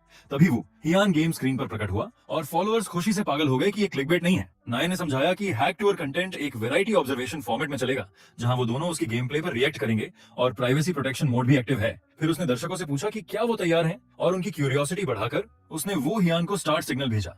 उसी पल उसे वायरलेस डिवाइस पर दूसरी दुनिया के मैनेजमेंट ऑफिस की तरफ से मैसेज मिला कि उसे जंगल से बचे हुए लोगों को बचाकर बाहर निकलना है। मेन मिशन के डिटेल्स भी उसके सामने आ गए, गार्ड्स से बचकर निकलना और ऑफिस तक पहुंचना, जिस पर उसने तुरंत कहा कि ये बिल्कुल पिछली बार जैसा ही है। उसे याद आया कि पिछली दुनिया में वो सिर्फ भाग रहा था, लेकिन इस बार उसने सब बदलने की ठानी और जोरदार चीख मारकर उसने दुश्मनों को खुद की तरफ खींचा। दुश्मनों ने उसकी आवाज सुनी और उनके लीडर ने उसे देखते ही चीख कर 3 दिशाओं से अटैक का आदेश दिया। वुहियान ने अपने हथियार से उनकी लगातार मार को चकमा देते हुए पलटवार किया और तेज लहजे में उन्हें धमकी दी कि वो सब खत्म हो जाएंगे। हथियार के हर स्विंग के साथ भारी तबाही मचती जा रही थी। गार्ड्स ने गोलियों की बारिश कर दी, लेकिन वो अपने हथियार से तेज, साफ और बिल्कुल सटीक मूवमेंट से सबको रोकता और बचता गया। दुश्मनों में से एक दर्द से चीख पड़ा। एक गार्ड ने उसे बेवकूफ कहा कि वो खुद उनके पास आ गया, जबकि दूसरा चिल्ला रहा था कि इसे खत्म करो। वुहियान ने अपनी चेन वाली हथियार से दुश्मनों को खींचा, फिर हवा में उछलकर उन्हें बांधकर आपस में टकरा दिया। उनकी कराहें पूरे जंगल में गूंज उठी। उसने बेरहमी से हमला जारी रखा, दुश्मनों को जमीन पर दे मारा और ऊपर से गिरकर उन्हें पूरी तरह खत्म कर दिया। तभी एक डरा हुआ सर्वाइवर चीखता हुआ उसे कमबख्त कीड़ा कहकर उसकी लोकेशन की जानकारी दे बैठा। ब्रॉडकास्ट स्टूडियो में नायन जो देख रही थी उससे हक्का बक्का रह गई थी, जबकि चाओल ने कहा कि उसका ये स्टाइल तो इनवर्स प्लैनेट गेम से बिल्कुल अलग है और ये उसकी पूरी करियर में पहली बार है कि उसने ऐसा गेम प्ले देखा है। उसने ये भी जोड़ा कि इस तरह दुश्मनों को बिना किसी रणनीति के इकट्ठा करना अटपटा है, लेकिन चैट में दर्शक मजाक उड़ा रहे थे कि हैक देवता की मौजूदगी ही एक स्ट्रेटजी है और दुश्मनों को ढूंढने की मेहनत बचाने के लिए उन्हें खुद बुला लेना भी लॉजिक है। तभी एक डोनेशन आया जिसमें पूछा गया कि एब्सोल्यूट एग्जिस्टेंस स्किल कहीं ज्यादा ओपी तो नहीं, क्योंकि इसका कूल डाउन ही नहीं है। नायन ने ये सवाल चाओल से पूछा तो उसने तुरंत साफ इनकार कर दिया और बोला कि ऐसा बिल्कुल नहीं है। चा ने समझाया कि ज्यादातर स्किल्स के कूल डाउन टाइम होते हैं और इसीलिए वुयान का बेस एलिमेंट्स पर टिका हुआ बिना कूल डाउन वाला बिल्ड शुरुआत में ओपी लगता है। पर कमेंटेटर ने साफ किया कि एब्सोल्यूट एग्जिस्टेंस बस फिजिकल एबिलिटीज को बूस्ट करता है, दिमाग या हथियार चलाने की समझ नहीं बढ़ाता, और सबको याद दिलाया कि वह बिना किसी सिस्टम करेक्शन के खेल रहा है। फिर बोला कि असली बात यह है कि ये एबिलिटी जिसे यूज कर रहा है वह वही है, इसीलिए उसकी परफॉर्मेंस इतनी धमाकेदार लग रही है। और अगर उसके पास ये फिजिकल स्टैट्स रियल लाइफ में होते तो वह बिल्कुल ऐसे ही फाइट करता। तभी अचानक दूसरे संसार प्रबंधन कार्यालय के टीम लीडर किम चाल आ गए और सबको हथियार नीचे रखने और शांतिपूर्वक सरेंडर करने को बोले। टेक्स्ट में बताया गया कि यह सरकारी विभाग उन एलियन एंटिटीज को दबाने के लिए जिम्मेदार है जो डायमेंशनल गेट पार करके आती हैं और ज्यादातर डेंजरस एंटिटीज को इन्वर्टेड वर्ल्ड के अंदर 3 ही काबू में करते हैं जहां डायमेंशन आपस में ओवरलैप होते हैं। वुहान ने किम चोल को फौरन पहचान लिया और यह देखकर हैरान रह गया कि वह यहाँ टीम लीडर है और उसके कपड़े भी अलग थे। किम ने समझ लिया कि वो ह्यून लैब से भागा हुआ शिकार है, इसलिए उसने तुरंत माफी मांगी और अपने लोगों को पीछे हटने को कहा, जिसे वो ह्यून ने शांति से स्वीकार किया। लीडर ने उसके हाथ में वायरलेस डिवाइस देखा तो वो ह्यून ने बताया कि यह उसे लैब के अंदर के एक एजेंट ने दिया था। किम ने समझ लिया कि वह एजेंट मर चुका है और वो ह्यून मन ही मन बोला कि इस इंसान का दिल आज भी उतना ही साफिन है जितना दूसरे संसार में था। किम ने उससे कहा कि उसकी पहचान कंफर्म होने तक वह प्रबंधन कार्यालय में ही रुके ताकि लैब के लोग उसका रूप बनाकर कोई गड़बड़ न कर सकें। वह मान गया और लीडर ने उसे शुक्रिया कहा और उसे गाइड करने का वादा किया। गेम ने अनाउंस किया कि मेन मिशन कंप्लीट हो गया है क्योंकि वह प्रबंधन कार्यालय का हिस्सा बन गया है और उसे एक नया लेवल और एक स्ट्रेंथ पॉइंट मिला और सामने कार्यालय का हेडक्वार्टर बिल्डिंग दिख गई। वह अंदर एक कमरे में बैठा जो कंसल्टेशन रूम जैसा लग रहा था और उसे यकीन नहीं हो रहा था कि वह यहाँ पहुंचा कैसे। उसे दूसरे संसार से लैब से भागने के बाद की मेमोरीज याद आई, जहां उसने बदला लेने के लिए पैसे जुटाने को कॉर्पोरेशंस के रिक्वेस्ट एक्सेप्ट किए, असैसिनेशन से लेकर किडनैपिंग तक। पर उसका असली काम ज्यादातर इन्वर्टेड वर्ल्ड के अंदर दंगाई एंटिटीज को दबाने का था। उसे याद आया कि कॉर्पोरेशंस इन्वर्टेड वर्ल्ड को लूटने के लिए बेतहाशा गुस्से हुए थे और जब उन्हें लूट बेकार लगी तो उन्होंने सफाई का काम उसके सिर डाल दिया, जिससे उसकी मुलाकात प्रबंधन कार्यालय से हुई। उसका और कार्यालय का रिश्ता बड़ा कॉम्प्लिकेटेड था। कभी वह मिलकर ऑपरेशन चलाते थे तो कभी एक दूसरे पर हथियार तान देते थे। तभी किसी ने उसका नाम लेकर उसे आवाज दी और उसकी सोच टूटी। सामने पहली टीम की एजेंट ली यूजन थी। चैट में लोग उसकी खूबसूरती पर फिदा हो गए क्योंकि गेम में वह टॉप सुंदरियों में से एक मानी जाती है। उसने बेहद सभ्यता से उसका स्वागत किया और कहा कि वह बहुत मुश्किलों से यहाँ पहुंचा है। वह उसे पहचान गया। उसने उसके सामने 2 चॉइस रखी। पहली यह कि वह नागरिक बनकर कार्यालय की प्रोटेक्शन में रहे लेकिन अपनी शक्ति यूज करने पर सख्त पाबंदी माननी होगी, और दूसरी है कि वह सीधे प्रबंधन कार्यालय का एजेंट बनकर ज्वाइन कर सकता है। यूजन ने उसे समझाया कि अगर वह दूसरी चॉइस चुनता है तो वह तुरंत फुली अधिकृत एजेंट नहीं बनेगा, बल्कि पहले प्रॉपर ट्रेनिंग से गुजरेगा और तभी फील्ड में भेजा जाएगा जब वे उसकी तैयारी को सही समझेंगे। वह सोचने लगा कि कैसी अजीब आयरनी है। दूसरे संसार में वह इन ऑफिस एजेंट्स को मारता था और आज वही इनका संभावित साथी बनने जा रहा है। उसने जैसे ही फाइनल डिसीजन बताने के लिए बोलना शुरू किया, ब्रॉडकास्ट अचानक कट गया, जिससे फॉलोअर्स भड़क उठे और बोले कि यहाँ कट मत किया करो। उसके दिल में साफ था कि अगर वह सिविलियन लाइफ चुनता है तो फिर से कॉर्पोरेशन के लिए भाड़े का काम करेगा जैसा वहां हुआ था, और वह उस गंदे फंदे में दोबारा नहीं जाना चाहता था। ऊपर से ऑफिस के अंदर की असल दुनिया को जानने की जिज्ञासा उसकी दूसरी वजह थी, इसलिए उसने साफ साफ बोल दिया कि वह एजेंट बनकर ही ज्वाइन करेगा। यूजन ने खुशी से उसका वेलकम किया और बोली कि वह उनके लिए बहुत बड़ी मदद साबित होगा। उसने बताया कि कॉर्पोरेशंस हाल ही में बहुत सारे अवेकंड लोगों को लगातार उठा रही हैं, जिस वजह से ऑफिस में स्टाफ की भारी कमी हो गई है। वह उसके करीब झुककर फुसफुसाई कि बहुत लोग कॉर्पोरेशंस के साथ साइन करके पछता रहे हैं, और यह वह सिर्फ इसलिए नहीं कह रही कि वह ऑफिस एजेंट है, बल्कि सच में कॉर्पोरेट ट्रेनिंग अभी शुरुआती स्टेज में है, एक्सपीरियंस की कमी है और ट्रेनिंग के दौरान होने वाले हादसों की जिम्मेदारी भी अक्सर नहीं लेते। उसने बताया कि ऑफिस एक पुराना और समझदार संगठन है, जबकि कॉर्पोरेट का ढांचा टिका ही एक्सपेरिमेंट पर है। और हाँ, कॉर्पोरेशंस की सैलरी भले अच्छी हो पर काम ज्यादा खतरनाक है। वुहान को यह सब पता था क्योंकि दूसरे संसार में अनगिनत अवेकंड कॉर्पोरेट कॉन्ट्रैक्ट्स के दौरान मारे गए थे, और उसे कड़वाहट से याद आया कि कुछ कंपनियों ने उसकी पेमेंट भी हजम कर ली थी और उसे एक्सट्रीम तरीकों से उन्हें पेमेंट करवानी पड़ी थी। उसे यह भी याद आया कि इन्हीं घटनाओं ने उसकी सेमी अवेकंड पहचान ऑफिस को दिखा दी थी और उसे कुछ समय तक निगरानी में भी रखा गया था, और वह सोचने लगा कि शायद उस समय उसकी मुलाकात मैनेजर किम से हुई होगी। यूजन ने उसकी अवेकंड फाइल सिस्टम में रजिस्टर करना शुरू किया और उसे उसका वर्क फोन पकड़ाया। उसने पूछा कि अब आगे क्या, तो उसने एक बार फिर बताया कि पहले ट्रायल ट्रेनिंग होगी, फिर असेसमेंट, उसके बाद ही प्रमोशन और टीम असाइनमेंट। उसने यह भी कहा कि वह चाहती है कि वह उसकी टीम यानी टीम 1 में आए, और वह भी दिल से यही चाहता था क्योंकि दूसरे संसार में लैब रेड में अगर यूजन लीड न करती तो वह और उसके साथी बच नहीं पाते, भले बाद में उनके बीच टकराव हुए हों। उसने मन में ठाना कि वह यह सब उसकी और उन पीड़ितों की याद में करेगा। दोनों एक दूसरे से फ्रेंडली अंदाज में बात कर रहे थे और कह रहे थे कि आगे साथ काम करने में मजा आएगा। तभी स्ट्रीम में फॉलोअर्स ने नोटिस किया कि कुछ गड़बड़ है। एनपीसीज इतनी नेचुरल और फ्लो में बात कैसे कर रहे हैं। कमेंटेटर्स बोले कि एनपीसीज आमतौर पर इतना सही और डिटेल में रिस्पॉन्ड नहीं करते। चा और नाउन सोच रहे थे कि आखिर ये ऑप्शन क्या है, और वह हैरान थी क्योंकि पहले जो ल्यूजन उसने देखी थी वह इससे बिल्कुल अलग थी। तभी चा को असली सच्चाई मालूम हुई। यह फुली रिस्पॉन्सिव आर्टिफिशियल इंटेलिजेंस है, ऐसा एआई जो हर स्थिति पर फ्रीली रिएक्ट कर सके और आम एनपीसी की तरह सीमित न हो। उसने बताया कि यह एआई भारी रिसोर्स खाता है और ऑनलाइन गेम में इसे लगाना असंभव माना जाता था।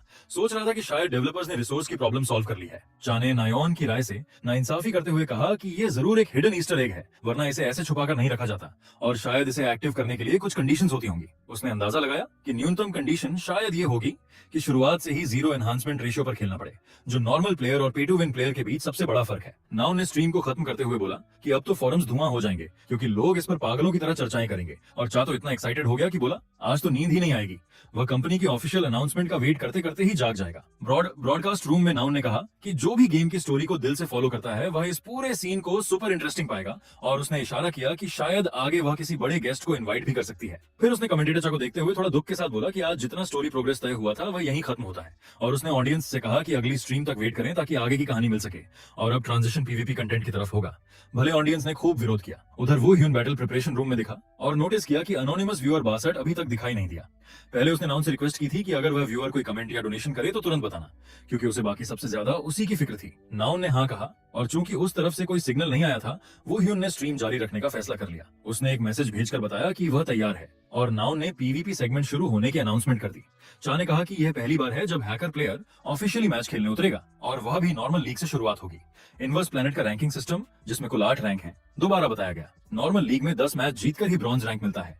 चा ने समझाया कि प्रोफेशनल प्लेयर्स औसतन 30 मिनट में यह कर लेते हैं, जबकि नॉर्मल प्लेयर्स को 2 घंटे लग जाते हैं, जिससे फॉलोअर्स अपने लेवल पर थोड़ा फ्रस्ट्रेट हुए।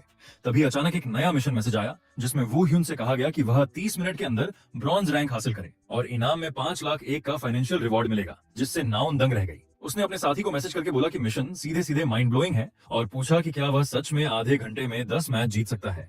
जबकि फॉलोअर्स बहस करने लगे कि ये कॉन्फिडेंस है या ओवर कॉन्फिडेंस, और वे लगातार जल्दी शुरू करने की मांग कर रहे थे। स्टूडियो में एक्साइटमेंट एकदम मैक्स तक पहुंच गया, और नाउन ने सबको बोला कि आखिर तक देखते रहना, क्योंकि अभी किसी को अंदाजा नहीं था कि आगे क्या तूफान आने वाला है। मैचिंग सिस्टम ने जोन 6 रेजिडेंशियल डिस्ट्रिक्ट में एक नॉर्मल सोलो मैच जल्दी ढूंढ लिया, और पहला राउंड 10 सेकंड में शुरू होने वाला था। चा हैरान था क्योंकि वो ह्यून ने एक ऐसा हथियार निकाल लिया था जिसे उसने कभी नहीं देखा था, और वह सिचुएशन को एनालाइज करते हुए बोला अगर ये क्लोज रेंज बिल्ड है तो डिस्टेंस बनाए रखना ही फुल कंट्रोल देगा। पहला राउंड शुरू हुआ और चा सोच रहा था कि शायद विपक्षी प्लेयर ने वुयान को बिल्कुल हल्के में ले लिया है, क्योंकि वह सीधे आइस एक्सप्लोजन स्किल एक्टिवेट करने लगा। उसके चेहरे पर दहशत साफ दिख रही थी, और राउंड पल भर में खत्म हो गया। वुहान 1-0 से जीत गया। जैसे ही दूसरा राउंड शुरू हुआ, विरोधी प्लेयर ने उसे देखते ही सरेंडर कर दिया और बोला कि यह जरूर कोई और स्मर्फ अकाउंट है, सो उसने भी मैच जीत लिया। दूसरे मैच में भी वो ह्यून ने वही अजीब हथियार यूज किया, और विपक्षी प्लेयर के मुंह से चीख निकल गई जब उसने देखा कि उसकी शैडो स्पीयर को ब्लॉक कर दिया गया है। उसके चेहरे पर साफ दर्द की चीख थी, और दूसरा मैच भी 2-0 से उसके नाम हो गया। मेलोन ब्रेड के खिलाफ क्लीन विन। तीसरा मैच एक खिलाड़ी के खिलाफ था जो ताइक्वांडो यूनिफॉर्म में आया था, और वह भी पल भर में खत्म हो गया। विरोधी घास खाने वाला गिनी पिग सीधे मौत का शिकार हुआ, और वुहान ने फिर 2-0 की जीत पक्की कर ली। विनिंग स्ट्रिक तो बस चलता ही गया, और रिकॉर्ड दिखा कि वो ह्यून ने चौथा, पांचवा, छठा और सातवां मैच भी शानदार और ओवरवेलमिंग रिजल्ट्स के साथ जीत लिया, टाइम में सिर्फ थोड़ी डिफरेंस के साथ। चा हैरान रह गया क्योंकि वो ह्यून ने सिर्फ 20 मिनट में 10 लगातार जीत हासिल कर ब्रॉन्ज रैंक में प्रमोट हो गया। नाउन का एक्साइटमेंट तो लिमिट क्रॉस कर गया, और फॉलोअर्स ने लेवल के गैप को देखकर पागलों की तरह रिएक्ट किया, परफॉर्मेंस को इंसान और प्रोफेशनल रिकॉर्ड तोड़ने वाला बताया। चा ने कहा कि रिकॉर्ड टाइम अविश्वसनीय है, लेकिन सबसे इंप्रेसिव चीज तो मैच रिकॉर्ड ही है। चा ने एक्सप्लेन किया कि अगर मैच अनफेवरेबल या खतरनाक हो तो परफॉर्मेंस फ्लक्चुएट करती है, खासकर फायर बिल्ड के खिलाफ, लेकिन वुयान ने हर बिल्ड को बिना फ्लक्चुएशन के परफेक्ट डील किया। इसी बीच पाइन कोन से 5 लाख एक की डोनेशन आई। नाउन ने थैंक किया, और चा की क्यूरियोसिटी और एंजाइटी बढ़ गई आने वाले रैंक्ड मैचेस में उसकी परफॉर्मेंस देखने को लेकर। नाउन सोच में पड़ गई कि स्ट्रीमिंग में स्नाइपिंग इतना मुश्किल क्यों है, तो चा ने समझाया कि किसी स्पेसिफिक प्लेयर के टाइमिंग के साथ सिंक करके वही मैच में एंटर करना लाइव स्ट्रीमिंग में बहुत मुश्किल हो सकता है। प्रोबेबिलिटी ऑफ सक्सेस ज्यादा नहीं होती, लेकिन उम्मीद यही थी कि ये सिर्फ अननेसेसरी वरी है। व्यूअर्स ने इसे आने वाले तूफान का साइन बताया। सिस्टम ने जोन 11 ग्रेवयार्ड में सोलो रैंक्ड मैच फाइंड किया, और एंट्री पर किसी ने चिल्लाकर कहा कि उसने टारगेट ढूंढ लिया। ऑरेंज हेयर और ग्लासेस वाला प्लेयर दिखा, और वो ह्यून को ब्रेजन बेस्टर कहकर डेट्रीमेंट देने लगा। बोला कि अब हैकर को सुधारने का टाइम आ गया, जिससे फॉलोअर्स शॉक में रह गए कि पहले रैंक्ड मैच में स्नाइपिंग कैसे हो गई। दूसरों ने कहा कि यह सामान्य बिहेवियर है ऐसे प्लेयर्स का, भले ही वे कंपनी के नहीं है। चा ने इशारा किया कि वह ऐसे प्रोवोकेशंस में ड्रैग नहीं होगा, क्योंकि पहले उसे पूरी तरह इग्नोर करने को कहा गया था। नाउ नर्वसली वॉच कर रही थी कि तभी उसके अपोजिट ने जोरदार चीख के साथ पहला राउंड शुरू किया और मासिव एनर्जी एक्सप्लोजन छोड़ा। विपक्षी ने अपने पूरे पावर से उस पर अटैक किया ताकि एक ही फिनिशिंग ब्लो में मैच खत्म हो जाए। वह हवा में उड़ा, गालियां देते हुए जबकि चैट में लोग मजाक कर रहे थे कि पहले जितने प्रॉमिस किए उस पर कोई भी ब्लो नहीं लगा। वू ह्यून ने अपनी स्वीपिंग स्वॉर्ड अटैक से सबको रिकैलकुलेट कर दिया जिन्होंने विपक्षी पर भरोसा किया था, और उन्होंने अपनी वेस्टेड टाइम की नाउम्मीदगी जताई। पहला राउंड 1-0 वू ह्यून की जीत के साथ खत्म हुआ। खिलाड़ी अननोन ने उसे मॉन्स्टर कहा जबकि खून बह रहा था। सिस्टम ने सेकंड राउंड तुरंत 10 सेकंड में उसी ग्रेवयार्ड एरिना में शुरू कर दिया। विपक्षी ने हार से एम्बैरेसमेंट और डिस्पेयर महसूस किया और लॉस से बचने के लिए आखिरी उपाय के तौर पर वह ट्रिक यूज करने का फैसला किया। दूसरा राउंड शुरू हुआ। माहौल चार्ज्ड था। वू ह्यून ने देखा कि उसके विपक्षी के चारों तरफ एनर्जी ऑरा बन गया था। उसने नोटिस किया कि बैटल का माहौल जमीयतों बदल गया है। उसने एनालिसिस किया, देखा कि विपक्षी की ऑरा अब पहले से शार्प और भारी हो गई है और उसकी मूवमेंट्स बहुत इफेक्टिव हो गई हैं, जो उसे एडेल स्टाइल की याद दिलाती हैं। विपक्षी ने पागलों की तरह हंसते हुए बोला कि वू ह्यून ने आखिरकार समझ लिया कि उसने पहले राउंड में दुबशान में जानबूझकर धीरे खेला, और वू ह्यून को याद आया कि यही होता है जब विपक्षी हैकर या प्रोवोकर होता है। उसके होश वापस आते ही उसे नॉन की वो बात याद आई जिसमें उसने कहा था कि सामने वाले को पूरी तरह तोड़ दे और उसकी घमंड वाली हवा निकाल दे।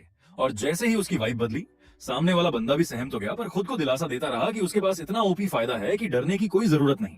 पर जैसे ही उसने गुस्से में चिल्लाकर कहा कि कूल बनने का नाटक मत कर, उसी पल उसने ठंडे चेहरे के साथ उसकी वार रोककर इतना हिंसक काउंटर मारा कि बंदा दर्द से चीख उठा और उसे हरामी तक बोल गया। हर वार के साथ चीखें और बददुआएं निकलती रहीं, और जब वो फर्श पर औंधे मुंह किस्मत को कोसता गिरा, सब लोग शौक में समझ नहीं पा रहे थे ये क्या हो रहा है। नॉन ने भी कंफर्म कर दिया कि जो दिख रहा है वो 100% सही है। वहीं कमेंटेटर चाह बोल पड़ी कि वो जानबूझकर फिनिशिंग ब्लो नहीं दे रहा, जबकि उसके पास कितने मौके थे। और फिर इस बात को मानते हुए उसने नर्वस होकर कहा कि सच में मैकेनिक का भगवान उसकी सलाह को हूबहू फॉलो कर रहा है, लेकिन उसे ये इतना ब्रूटल रिजल्ट एक्सपेक्ट नहीं था, जिस वजह से दर्शक उसे डरावनी महिला जिसने दानव बना दिया कहने लगे और सोचने लगे कि अगली बार वो कौन कौन सी खतरनाक सलाह दे देगी। दूसरी तरफ हारा हुआ प्लेयर जमीन पर बैठा घबराहट में पूछ रहा था कि आखिर ये बंदा है कौन, और वो उसके ऊपर खड़ा ठंडी नजरों से तलवार ताने बस इतना बोला कि जो बातें तूने पहले कही थी उनका जवाब अब लौटा रहा हूं, और तलवार नीचे गिरा दी। उसके साथ ही गेम ने दूसरा राउंड खत्म घोषित कर दिया और घोषणा की कि बैक वू ह्योन ने अज्ञात खिलाड़ी पर 2-0 से क्लीन स्वीप जीत लेकर मैच का फाइनल खिताब जीत लिया। फिर तो भाई उसकी विनिंग स्ट्रीक ऐसे चली कि कोई रोक ही नहीं पाया। नॉर्मल मैच हो या ड्यूएल्स, एक के बाद एक वो जीतता गया और रिकॉर्ड टाइम में 30 से ज्यादा लगातार जीतें जमा दी। स्टूडियो में नियॉन दंग रह गई कि वो गोल्ड रैंक तक भी पहुंच गया, और पहली स्ट्रीम में ही 30 विंस मार देना क्या सच में स्मर्फिंग कहलाता है? और आखिर ये खाता क्या है इतना स्ट्रांग होने के लिए? चैट में फॉलोअर्स उसे स्पैम करने लगे कि भाई बिल्ड सिखा दे। वो पहले थोड़ी हिचकी क्योंकि ज्यादातर प्लेयर्स अपने सीक्रेट्स नहीं खोलते, पर उसने शर्माते हुए पूछ ही लिया और उसने बड़ी सादगी से बोला क्यों नहीं, और बस फिर क्या, नियॉन तो खुशी में उछल पड़ी और ऐलान किया कि मैकेनिक का भगवान खुद अपनी बिल्ड बताएगा और वो इसे कम्युनिटी बोर्ड पर पोस्ट करेगी। दर्शक इस पर यकीन ही नहीं कर पा रहे थे कि इतना कॉन्फिडेंट खिलाड़ी अपनी कीमती सेटअप उतनी आसानी से बता देगा। टाइम खत्म होते ही नियॉन और चा ने झुककर थैंक्स बोला और स्ट्रीम एंड कर दी। कैमरा बंद होते ही चा बोली कि जो कुछ हुआ वो एकदम पागलपन था। Fully adaptive AI, winning streak और ऊपर से बिल्ड रिवील, सीधा कम्युनिटी फोरम में आग लगने वाली है। उसने रिकॉर्ड के बारे में पूछा तो पता चला कि सबसे लंबी लगातार जीतें बटलर नाम के प्लेयर के पास हैं, 76 विंस, जो उसने अपने ऑल्टरनेट अकाउंट पर बनाए थे। और नियॉन बोली कि काश वो ह्योन ये रिकॉर्ड तोड़ दे क्योंकि उसे पूरा भरोसा है कि वो कर सकता है। चा ने भी माना कि बटलर जो पागलपन वाली कॉम्पिटिटिव एनर्जी रखता है, शायद अभी से बैठकर मैकेनिक्स के भगवान को वॉच कर रहा होगा, और बस इतना कहकर उसने जोड़ा। इसी बीच इनवर्स टाइम कम्युनिटी पर एक पोस्ट धुआं बनकर फैल गया जिसमें उस प्लेयर की असली सच्चाई खोली गई जिसने वो हियन को स्नाइप करने की कोशिश की थी, और साफ बताया गया कि वो बंदा अनऑथराइज्ड प्रोग्राम चलाने के चलते परमानेंट बैन हो गया। कमेंट्स में लोग उसकी आयरनी का मजाक उड़ा रहे थे कि जो खुद चीटर था वही हैकर को सबक सिखाने का ढोंग कर रहा था। ऊपर से हैरत ये कि वो हियन ने उसे जानते हुए भी कि वो हैक चला रहा है फिर भी जमीन में पेल दिया, और लोग बोल रहे थे कि उसके पास कोई फिजिकल हैक जैसी नेचुरल स्किल है जो उसे चीटर्स को भी हराने देती है, और ये तक कह दिया कि बटलर भी ऐसा नहीं कर पाता। दूसरी तरफ प्रोफेशनल प्लेयर बटलर स्क्रीन पर ये सब देख रहा था और सिर्फ इतना बोला, ये दिलचस्प है। कुछ दिन बीते ही सेकंड स्ट्रीम शुरू होती है जहां वो हियन जंगल में खड़ा सोच रहा था कि एनोनिमस व्यूअर 62 पिछली स्ट्रीम में दिखा क्यों नहीं, और उसे लग रहा था कि शायद वो कुछ मिस कर रहा है। तभी ली युगजुन फिर से प्रकट हुई और कमेंट सेक्शन उसकी खूबसूरती और एडवांस्ड एआई की तारीफों से फट पड़ा। लोग उसे टॉप 3 पॉपुलर एनपीसी में फिट बता रहे थे। युगजुन ने पूछा कि क्या वो अपनी पहली फील्ड मिशन को लेकर नर्वस है। उसने छोटा सा जवाब दिया कि वो ठीक है। तभी नई मिशन विंडो खुली जिसमें लिखा था कि कॉम्बैट सूट पहनकर दिए गए लोकेशन पर निकलना है। उसे लगा कि ट्रेनी एजेंट को सीधे फील्ड मिशन मिलना अच्छा है क्योंकि इससे ट्रेनिंग की झंझट बच जाती। गेम में रहने का फायदा। उसने मिशन की प्रकृति पूछी तो युगजुन ने बताया कि उन्हें इन्वर्टेड वर्ल्ड में घुसे हुए एंटिटीज को पूरी तरह खत्म करके जगह को सील करना है। रिपोर्ट्स थीं कि वो एंटिटीज रैम्पेज पर जा सकती हैं। दोनों एक छोड़ी हुई फैक्ट्री पहुंचे जहां उसने नोटिस किया कि ये भी कॉर्पोरेट्स का छोड़ा हुआ स्पॉट है। युगजुन ने कंफर्म किया कि कॉर्पोरेशन ऐसे प्लेसेस चुपचाप छोड़ देती हैं क्योंकि कभी कभार एंटिटीज भी उनके काम आ जाती हैं। फिर उसने दुख से कहा कि कॉर्पोरेट्स गड़बड़ मचाते हैं और जब मुनाफा न मिले तो किनारा कर लेते हैं, जिस पर वो पूरी तरह सहमत था क्योंकि दोनों दुनिया में कॉर्पोरेट की फितरत एक जैसी निकलती है। उसने बताया कि इस बार की एंटिटीज कीट टाइप की हैं, छोटी और लो डेंजर, पर उनकी भारी संख्या उन्हें झंझट वाला बना देती है। गेट पर सार्जेंट पार्क जून ने सैन्य सलामी देकर पूछा कि क्या वो मैनेजमेंट ऑफिस से जुड़े अवेकन्ड एजेंट्स हैं। युगजुन ने हाँ कहा और उसकी मेहनत के लिए शुक्रिया भी। वो उन्हें अंदर ले गया। फैक्ट्री के बीचों बीच वहियन ने एक बहुत बड़ा नियॉन गेट देखा और बोला कि उसने पहली बार ऐसा गेट ऐसी लोकेशन पर देखा है। वो गौर से उसे घूरने लगा क्योंकि उसे कुछ जाना पहचाना लग रहा था। उसे याद आया कि उसने ये जगह हेल वर्ल्ड में भी देखी थी, पर वहां का गेट मीडियम साइज का था, इतना छोटा नहीं। और जैसे ही वो अंदर जाने लगा उसे लगा कुछ गड़बड़ है। तभी एक और कैरेक्टर आया और तंज कसते हुए बोला, ओहो ये कौन आ गया? चोई हंगचोल, जो गमशिन इलेक्ट्रॉनिक्स से जुड़ा अवेकंड था। उसने तंज भरी मुस्कान के साथ पूछा कि सीनियर एजेंट ली युगजुन जैसी हस्ती इतनी छोटी मोटी एक्सटर्मिनेशन साइट पर कैसे? फिर बोला कि ये तो कितना बड़ा किस्मत वाला कोइंसिडेंस है कि वो और वो एक ही मिशन साइट पर। युगजुन ने उसकी बात पर उंगली उठाई कि तुमने ये जगह पहले छोड़ दी थी और अब इसे मिशन बता रहे हो, कुछ तो गड़बड़ है। पर उसने हंसते हुए कहा कि ये इल्जाम उसके दिल को चोट पहुंचा रहा है। फिर वो वुहियन की तरफ मुड़ा और बोला कि क्या ये वही नया नया ज्वाइन किया हुआ रुकी एम्प्लॉय है, और सीधे उसे बोलने लगा कि ऑफिस में बेवजह पिसने से बेहतर है कि किसी कॉर्पोरेशन में आकर ज्वाइन कर ले, क्योंकि भाई वहां जिंदगी कम दर्दनाक होती है। युगजुन ने तेजी से बीच में कूदकर चेतावनी दे डाली कि वो अब और लाइन क्रॉस न करे, तो चोई ने हल्के से हाथ उठा दिया जैसे सरेंडर कर रहा हो और बोला कि ठीक है, ये इन्वर्टेड वर्ल्ड वो उसे ही सौंप देता है संभालने के लिए। फिर गुड लक बोलते हुए निकल गया। उसके जाने के बाद वो हियोन ने पूछा कि ये बंदा आखिर था कौन, तो युगजुन ने थोड़ी थकान और लो ब्लड शुगर वाली वाइब के साथ बताया कि वो उसका सबसे पहला ट्रेनी एजेंट था जिसे उसने हैंडल किया था। लेकिन जब उसे कॉर्पोरेशन ने खींचकर अपने पास ले लिया तो वो मैनेजमेंट ऑफिस के बारे में उल्टी सीधी अफवाहें फैलाने लगा। फिर उसने वो हियोन को कैंडी ऑफर की और कमेंटेटर्स इस पूरे मोमेंट पर दंग रह गए, क्योंकि पहली बार ली यूजुन और चोई ह्योंग चोल के रिश्ते की इतनी क्लियर डिटेल्स सामने आ रही थी, वरना गेम आमतौर पर इसे स्किप करता था। चाबुली की फुली एडेप्टिव एआई ने स्टोरी को और बड़ा कर दिया है और लग रहा है कि प्लेनेट अर्थ कंपनी में और भी छिपी हुई कहानियां पड़ी होंगी। तभी युगजुन ने कहा कि ये उदासी वाली बातें बंद करके अंदर चलते हैं, और वो हान ने हामी भर दी। जैसे ही दोनों गेट पार करके गायब हुए, बाहर चोई अचानक फिर से दिखाई दिया और उन्हें अंदर जाते देख बोला। वे अंदर घुस गए और फिर शातिर मुस्कान के साथ सोचने लगा कि ऑपरेशन शुरू कर देना चाहिए या नहीं। 20 मिनट बाद सीन कट होकर इन्वर्टेड वर्ल्ड के अंदर शिफ्ट होता है, जहां वो हियोन अपने मुंह से खून पोंछते हुए एक तबाही के अवशेषों के बीच खड़ा था। उसे याद आया कि गेट के कॉरिडोर में एंटर करने से पहले उसने नोटिस किया था कि दोनों दुनिया बिल्कुल एक सी दिख रही थी। तभी अचानक युगजुन ने कहीं से ग्लिच पकड़कर चिल्लाते हुए उसे चेतावनी दी कि संभल जाए, पर वो खुद किसी रहस्यमयी ताकत से धक्का खाकर दूर फेंक दी गई और वो हियोन अकेला जंगल में आ गिरा। इधर उधर देखकर सोचने लगा कि शायद वो उससे अलग हो गया है। उसे पता था कि बाहरी झटकों से कॉरिडोर का ढह जाना आम होता है, इसलिए सबसे पहले उसने उन स्पाइडर्स को निपटाने का फैसला किया जो चारों तरफ से निकलते दिख रहे थे। उसने अंधेरे में चमकती आंखों के साथ अपना डैगर निकाला और लड़ाई के लिए तैयार हो गया। उधर युगजुन ने अपने थंडरस स्प्रेड स्किल से चारों ओर के दुश्मनों को काटना शुरू किया, लेकिन उसे चिढ़ होने लगी क्योंकि जितने भी मॉन्स्टर्स मरते उतने ही नए उमड़ आते। और तभी उसे शक हुआ कि यह जंगल आकार में छोटे इन्वर्टेड वर्ल्ड जैसा बिल्कुल नहीं बल्कि मीडियम लेवल जैसा बड़ा है, यानी कुछ तो गड़बड़ है। उसने मन में दुआ की कि रुकी सही सलामत हो। उसी पल चोई उसके पीछे आग की भाला से हमला करता दिखा। वो सदमे में चीख उठी, क्या? क्योंकि वो धोखेबाज वार सीधा उसकी तरफ आ रहा था। चोई की तंज भरी हंसी उसके बीचों बीच गूंज गई। वो हैरान थी कि वो यहाँ कैसे और क्यों। उसकी बाह आग से लिपटी थी और वो धूर्त मुस्कान के साथ बोला कि इसे बस एक सीक्रेट मिशन समझ लेना। फिर उस पर टूट पड़ा और बोला कि वो तो बस ऑर्डर फॉलो कर रहा है, पर्सनल मत लेना।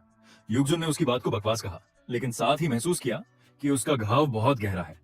उसे समझ आया कि अभी पीछे हटना जरूरी है। उसने अपनी स्किल से एक डिफेंसिव बैरियर बनाया और फिर तेज धमाका करके चोई का ध्यान भटका दिया। चोई अपने साथियों पर चिल्लाया कि उसके पीछे भागो और पीछा करने वालों की दिशा में फेंक दिया, जिससे जोरदार विस्फोट हुआ और उसे भागने का मौका मिल गया। चोई ने अपने साथी को गालियां देते हुए फटकारा कि वो उसका रास्ता रोक क्यों नहीं पाया।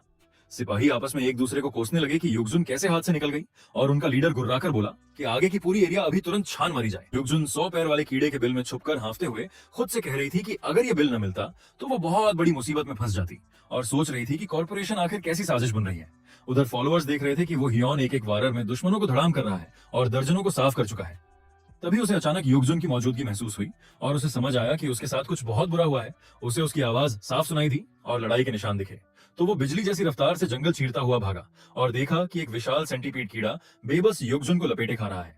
चैट में लोग पूछ रहे थे कि इतनी स्ट्रॉन्ग एआई एनपीसी को कीड़ों ने कैसे हरा दिया, और वो युगजुन तक इतने परफेक्ट तरीके से कैसे पहुंच गया? तभी वो ह्योन एक ही बार में उस दैत्य को चीर देता है और घायल युगजुन को संभालकर नीचे उतरता है।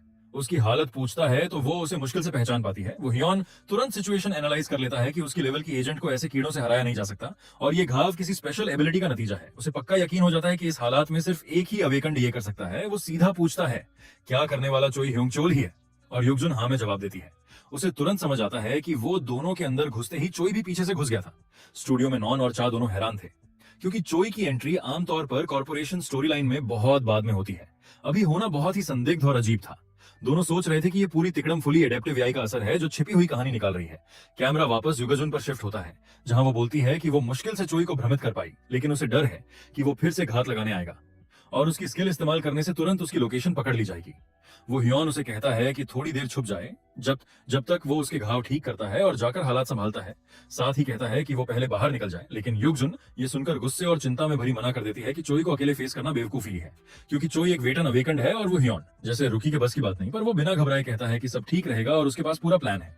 वो जितना आत्मविश्वास से बोलता है उतना ही युगजुन को उसकी क्षमता पर शक रहता है। थोड़ी ही देर में दुश्मन सैनिक जंगल में युगजुन को ढूंढते पहुंचते हैं। चोई चिढ़कर पूछता है कि आखिर वो छुपी कहाँ है। फिर अपने आदमियों को वैली के नीचे तक सर्च करने का आदेश देता है और खुद टारगेट ढूंढने उतरता है। तभी अंधेरे में एक तेज हरकत उसकी नजर में आती है और अचानक कोई इंसान उसके सामने आ जाता है और उस पर हमला करता है। वो चीखते हुए रुकने की गुहार लगाता है। चोई ध्यान से देखता है तो पता चलता है कि सामने कोई और नहीं बल्कि वही रुकी है जो युगजुन के साथ था। चोई उसकी मौजूदगी देखकर दुष्ट मुस्कान के साथ कहता है कि भगवान ने इसे आसान कर दिया, सीधा टारगेट खुद ही सामने आ गया। वो ह्योन घबराया डरा होने का ड्रामा करते हुए बोलता है कि कॉरिडोर एकदम ढह गया और वो युगजुन से अलग हो गया, और भोलेपन से पूछता है कि नेताजी, आपको पता है क्या हुआ? चैट में फॉलोअर्स उसके एक्टिंग स्किल्स पर ताली बजाते हुए मजाक कर रहे थे कि अब तो चोई की बर्बादी पक्की है, क्योंकि उसने ट्रैप को पहचान ही नहीं पाया। चोई उसकी नासमझी का फायदा उठाकर अहंकारी अंदाज में पूछता है कि क्या वो सच में कुछ नहीं जानता। फिर धीरे धीरे उसके पास आता है और कहता है कि वो उसे बताता है कि क्या हुआ, और धमकी भरे अंदाज में बोलता है कि अभी थोड़ी सी नींद आएगी और फिर युगजुन से भी मुलाकात हो जाएगी। यानी वो सीधे उसकी जान लेने वाला था। जैसे ही वो धोखे वाला वार करने के लिए आगे झुका, वो ह्योन जो इसी पल का इंतजार कर रहा था एकदम तैयार हो गया और चोई के करीब आते ही उस पर अपना काउंटर अटैक दाग दिया। तो आज के वीडियो यहीं खत्म कर रहे हैं। लेकिन सच बताऊं तो इस महीने जितने भी वीडियो मैंने दिए, लगता है मेरे पास अब इस महीने के लिए ये वॉइस जनरेट करने के टोकन बचे ही नहीं है। मतलब बात ये है कि इस वॉइस को क्रिएट करने के लिए मेरे टोकन चाहिए और अब वो खत्म हो गए हैं। तो आगे मैं वीडियो कैसे डालूंगा ये सोच रहा हूँ, देखेंगे क्या होगा। तो फिलहाल अलविदा। और हाँ, ये भी बताइए कि मैं इसे कंटिन्यू करूं या नहीं।